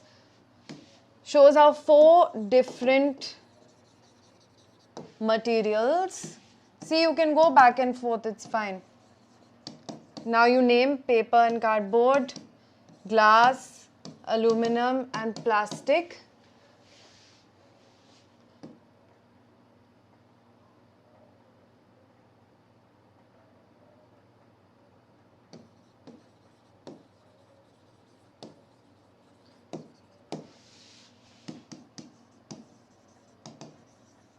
Okay, so that's one way to go about it, that you're showing the percentage of them. Or again, we'll go back to the question. This graph shows the proportion of 4 different materials that were recycled. Now here, we just said the graph shows how 4 different materials, name the materials, were recycled in percentages from 1982 to 2010 in a particular country, right? So there are many ways in which you can paraphrase this. So this is just one way of doing it. You can do it in 50 different ways. All right. Instead of, you don't have to name this. I just wanted to show you that it's possible to increase your word limit a little bit, that you can just name the materials here using either commas or em dashes. Correct punctuation, please. Okay. And then the rest of the question. So that's your introduction. Then you give the first trend, then you give the second trend, third trend. Because we have 4 materials, we have to talk about them, and then finally the overall trend. Okay, it has to be in different paragraphs. So ideally 4 paragraphs for this one, because we spoke about paper and card. First we gave an introduction. We can speak about paper, cardboard and glass containers in 1 paragraph, aluminium and plastic in 1 paragraph, and finally your overall trend is your last paragraph. Okay, so ideally we can do this in 4 paragraphs. All right, and this is how you will frame your interpretation and summary of all of this. So I hope this wasn't too hard. This was like a case-based passage. You will have around 20 minutes to do this. I know everybody finds writing super boring, but this is where most people lose a lot of marks, and because of the writing section, their band score comes down. When you can easily get a band 8, you end up doing poorly in writing. You get some 6.5 in writing, and that brings down your overall band. So that's why practicing writing is very important. And this is very factual writing, so it is boring, but because you've done analytical paragraph and you have read case-based passages in reading comprehension and you've written analytical paragraphs for your board exam, this shouldn't be the end of the world. This shouldn't be too hard, okay? Yes, minimal, gradual, slight, all of those vocab words work. You're doing fine. Vocabulary की मैं एक video बना चुकी हूँ. I will link that. So today the point is not to give you vocabulary. I have already given trend vocabulary. But जब हम लोग, so we are going to do all of this in much more detail. Now my point is just to take you through what it's going to look like in the test. When you take the actual test, how it's going to be, how many tasks you have per section, how many reading comprehension passages do you have to read, what happens in the speaking. So the point of these classes is to introduce you to this. Now, once you know the basic format and everything you need to do here, then obviously we are going to do this in a lot more detail. Well, I'll give you words, I'll give you trend words and everything that you need to know to make your answers better. Okay? Now, the next task is going to be an essay. This is going to be like an opinion piece. So, you're supposed to give your opinion. This is going to be longer. So, you need to write at least 250 words here, okay, and you have around 40 minutes to do this if you kept time in the first task. If you wasted too much time in the first task, then you will not be able to do this properly. Now, I'm not going to spend a lot of time writing 250 words for you right now. I do have model answers for both of these. I just wanted to take you through the process for the first one, so we wrote it out fully. What we'll do for this one is we will write down important points. Let's discuss important points that you can include in your essay, and then I will show you an essay. Okay, I'll show you model answers for both. I have one for task 1 also. So here, Learning English at school is often seen as more important than learning local languages. If these are not taught, many are at the risk of dying out. Okay, so this is the first thing that has been said, which is the statement that people think learning English is more important than your local language, but because of this, local languages are at a risk of dying out. Okay, so in your opinion, is it important for everyone to learn English? Now you have to give your opinion about this. Is it important for everyone to learn English? Should we try to ensure the survival of local languages, and if so, how? 3 things are being asked. Okay, what are the 3 things that are being asked? Should everyone learn English? Should we ensure the survival of local languages, and how? Okay. So, number 1,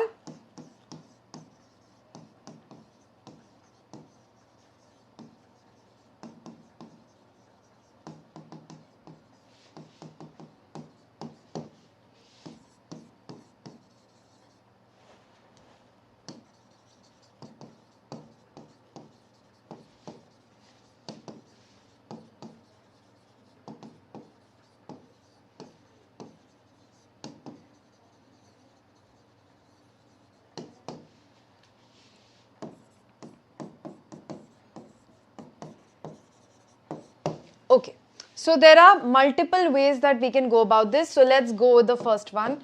First, should everyone learn English? What is your opinion? Yes or no? Because that will set the tone for the rest of the essay. Is it important for everyone to learn English? Clearly, you cannot really say, as somebody who is taking the IELTS test, you can't really say, no, it's not important for everyone to learn English, because you yourself know the importance of this. That's why you are putting in the time and effort to learn English, right? So here, having no as an answer will really go against you logically, but if you think you can justify it, then definitely say justify it. You can say, no, it's not necessary for everybody to learn English, only those people who want to work in major corporations, who have to travel internationally, who are a part of the international global community, policy making, stuff like that. Only those people really need to learn English. Otherwise, people should be well versed with their local language, because that's where they're going to spend their lives. This is a take that you can have. It's fine. Okay. So for the first one, I'm just going to write 1 here. You can either say yes or no. If you say yes, what will be your points? What are the kind of points that you're going to have? You can say that it opens up many new opportunities. You can say that, you can cite this as an example, that people from foreign countries, when they want to move to first world countries for better opportunities, they have to take tests like the IELTS, etc., to prove that they can communicate in the English language. That shows how necessary it has become if you want to aim for a better lifestyle, or more opportunities, like we've already mentioned. So you can use these tests to cite as examples also. Okay. Next, you can argue that English is important because it is a global language. It has become the common language in international global dialogues and discussions, right? English has become the common language, or the meeting ground for people all over the world. It is the language everybody uses to communicate their ideas, because it is the most widespread language in the world. Most people have English as a second language in their country. Most of our curriculum in school is in English, at least in India that's the case, right? And if you want to go for higher studies, most prestigious universities use English as the medium in their curriculum. So if you want to study in these prestigious universities, you need to know English because that's what they use as their medium of communication, and that is how they teach their different subjects. So regardless of what subject you're studying, it is going to be in the English language, right? So these are all the points for yes. Now if you really want to give some points for no, which is difficult to do, you can say something like only those who want to travel, work internationally and be a part of global discourse / policy making, they need to know English. You can also give this a twist, like obviously you want people all around the world to be intellectual. You want them to be able to have their own opinions, think critically, and if you want to equip everybody with these sort of skills, then you need to train them in the English language, because a lot of reading, a lot of material that they can find on this, a lot of academic journals use English as their medium of communication. Even scientific academic journals, they have contributions from scientists all over the world. They could be scientists from Germany, they could be scientists from other European countries that don't have English as a first language, but yet all of their work is published in English. Okay? So you can use that as a very good point here, that if you want to grow intellectually, if you want your population to become more critical, more aware, then it is absolutely necessary for them to know the English language, because all scientific literature related to, social issues and economic issues, all of it is mostly published in English, right? So English is the most widespread language in academia. So you can use the word academia over here. Uses English, which is why it's essential. Otherwise, as they say, kueं ka mendak, that's what happens. So you can make this argument. Obviously, you need to flesh it out in English. But if you are that risky person who wants to say, no, I am going to go with the unpopular argument, which is no, English is not important, then you can make it India specific. Say that India has a lot of regional languages, and most people living in rural areas mainly need to be well versed in their own language, because their livelihood depends on their community, on their village. They don't have the means to go beyond that. If they are spending a lot of time learning English instead of developing vocational skills, then they are wasting their time, because there's a lot of it's not very easy for these people to actually break the barriers and get ahead and actually join elite institutions. That battle is really hard. English is not the only thing that's going to help them get there. They need to be financially sound. They need to have the kind of opportunities, for example, basic good education, for them to be able to join these elite institutions and make something of their lives. So a better alternative for such people is to actually focus on their regional language, use their regional language which they already know, to gain vocational skills, to study material that actually will help them gain practical skills that will help them make a living for themselves. So this is the kind of argument that you can give if you say no, but again you have to really properly justify it. So I'm just gonna write this down in keywords for you, because I said a lot of things. So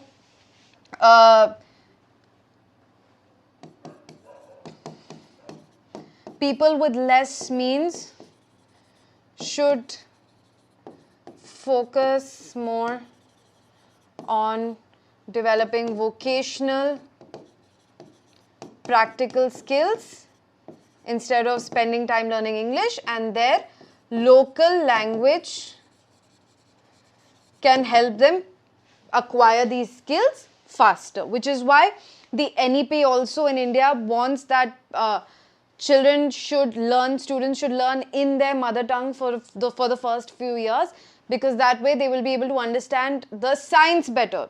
So the first major roadblock that happens when you're trying to learn a subject, be it science, social studies or anything, is that, okay, first I need to know English, then I can understand what is being said about science or maths or SST. So that one roadblock is taken away if children are given whatever instructions they're given and they're taught whatever they're taught in their mother tongue. So that is an argument that you can use. You can even cite the NEP in India as an example. So this is the first part of your essay. Now we'll come to the second part. Should we ensure the survival of local languages? Okay, so, what is your take on this? Again, you can say yes or no. I obviously think that yes, local languages we need to ensure that they are surviving, because languages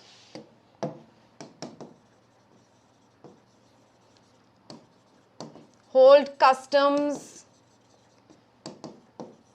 traditions, and a lot of literature, practices that can get completely lost if the language dies. So we can say that while English is important, you can say while English is important in with the way the world is changing, that doesn't mean we should forget our roots. To keep important, but so are local languages. Another reason is to maintain the cultural diversity, of a place. And again, you need to emphasize the fact that a language is not simply a means of communication. A language that has been around for so long has a lot more attached to it. It has, for example, in India, even though Sanskrit is a dead language in terms of not being spoken anymore, not being used as a means of communication, it needs to be preserved because attached to it are years and years of books and traditions, all our wisdom literature, all our Vedas, Upanishads, everything is written in Sanskrit. Same thing for Latin, even though it's a dead language, the reason why it needs to be preserved is because a lot of extremely valuable information has been originally written in Latin. So that's why even with local languages, the death of a language doesn't mean just death of a means of communication. It means death of customs, traditions, practices, literature. Okay? So those are the points you need to make when you say that yes, we need to preserve local languages. If you're saying no, we shouldn't preserve local languages, I don't think anybody will take that take. So if you are somehow convinced that no, local languages shouldn't be preserved, then I would like you to tell me why in the comments. Okay? And now that brings us to 3. How should local languages be preserved? Again, this is a very straightforward answer. I don't even think we need to write it down. You can just say that, it shouldn't be one or the other. So, for 3, you can say it shouldn't be either English or a local language. Both can go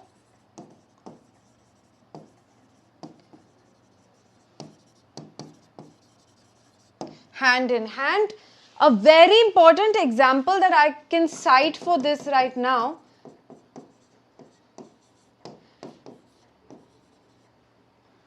is that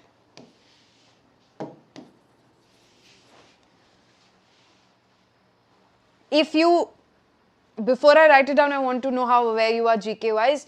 If you know who won the Booker Prize, it's been all over the news. Do you know the name of the book? Banu Mushtaq wrote the book. I've forgotten the name of the translator, so let me quickly get the name of the translator.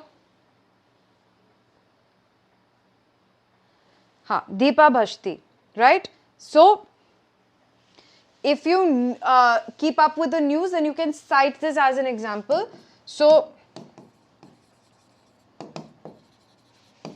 won the Booker Prize. It's a very prestigious prize for authors. Now, it's written in a local language, Kannada, originally, but it was translated in English. Now, if it was only in Kannada, it would not have reached a wider audience. You can look this up, Heart Lamp, okay, written by Banu Mushtaq, just won a Booker Prize. Okay, so if it was only written in Kannada, it would not have reached a wider audience. Only Kannada speaking audience of people who can read Kannada would have read or appreciated the book.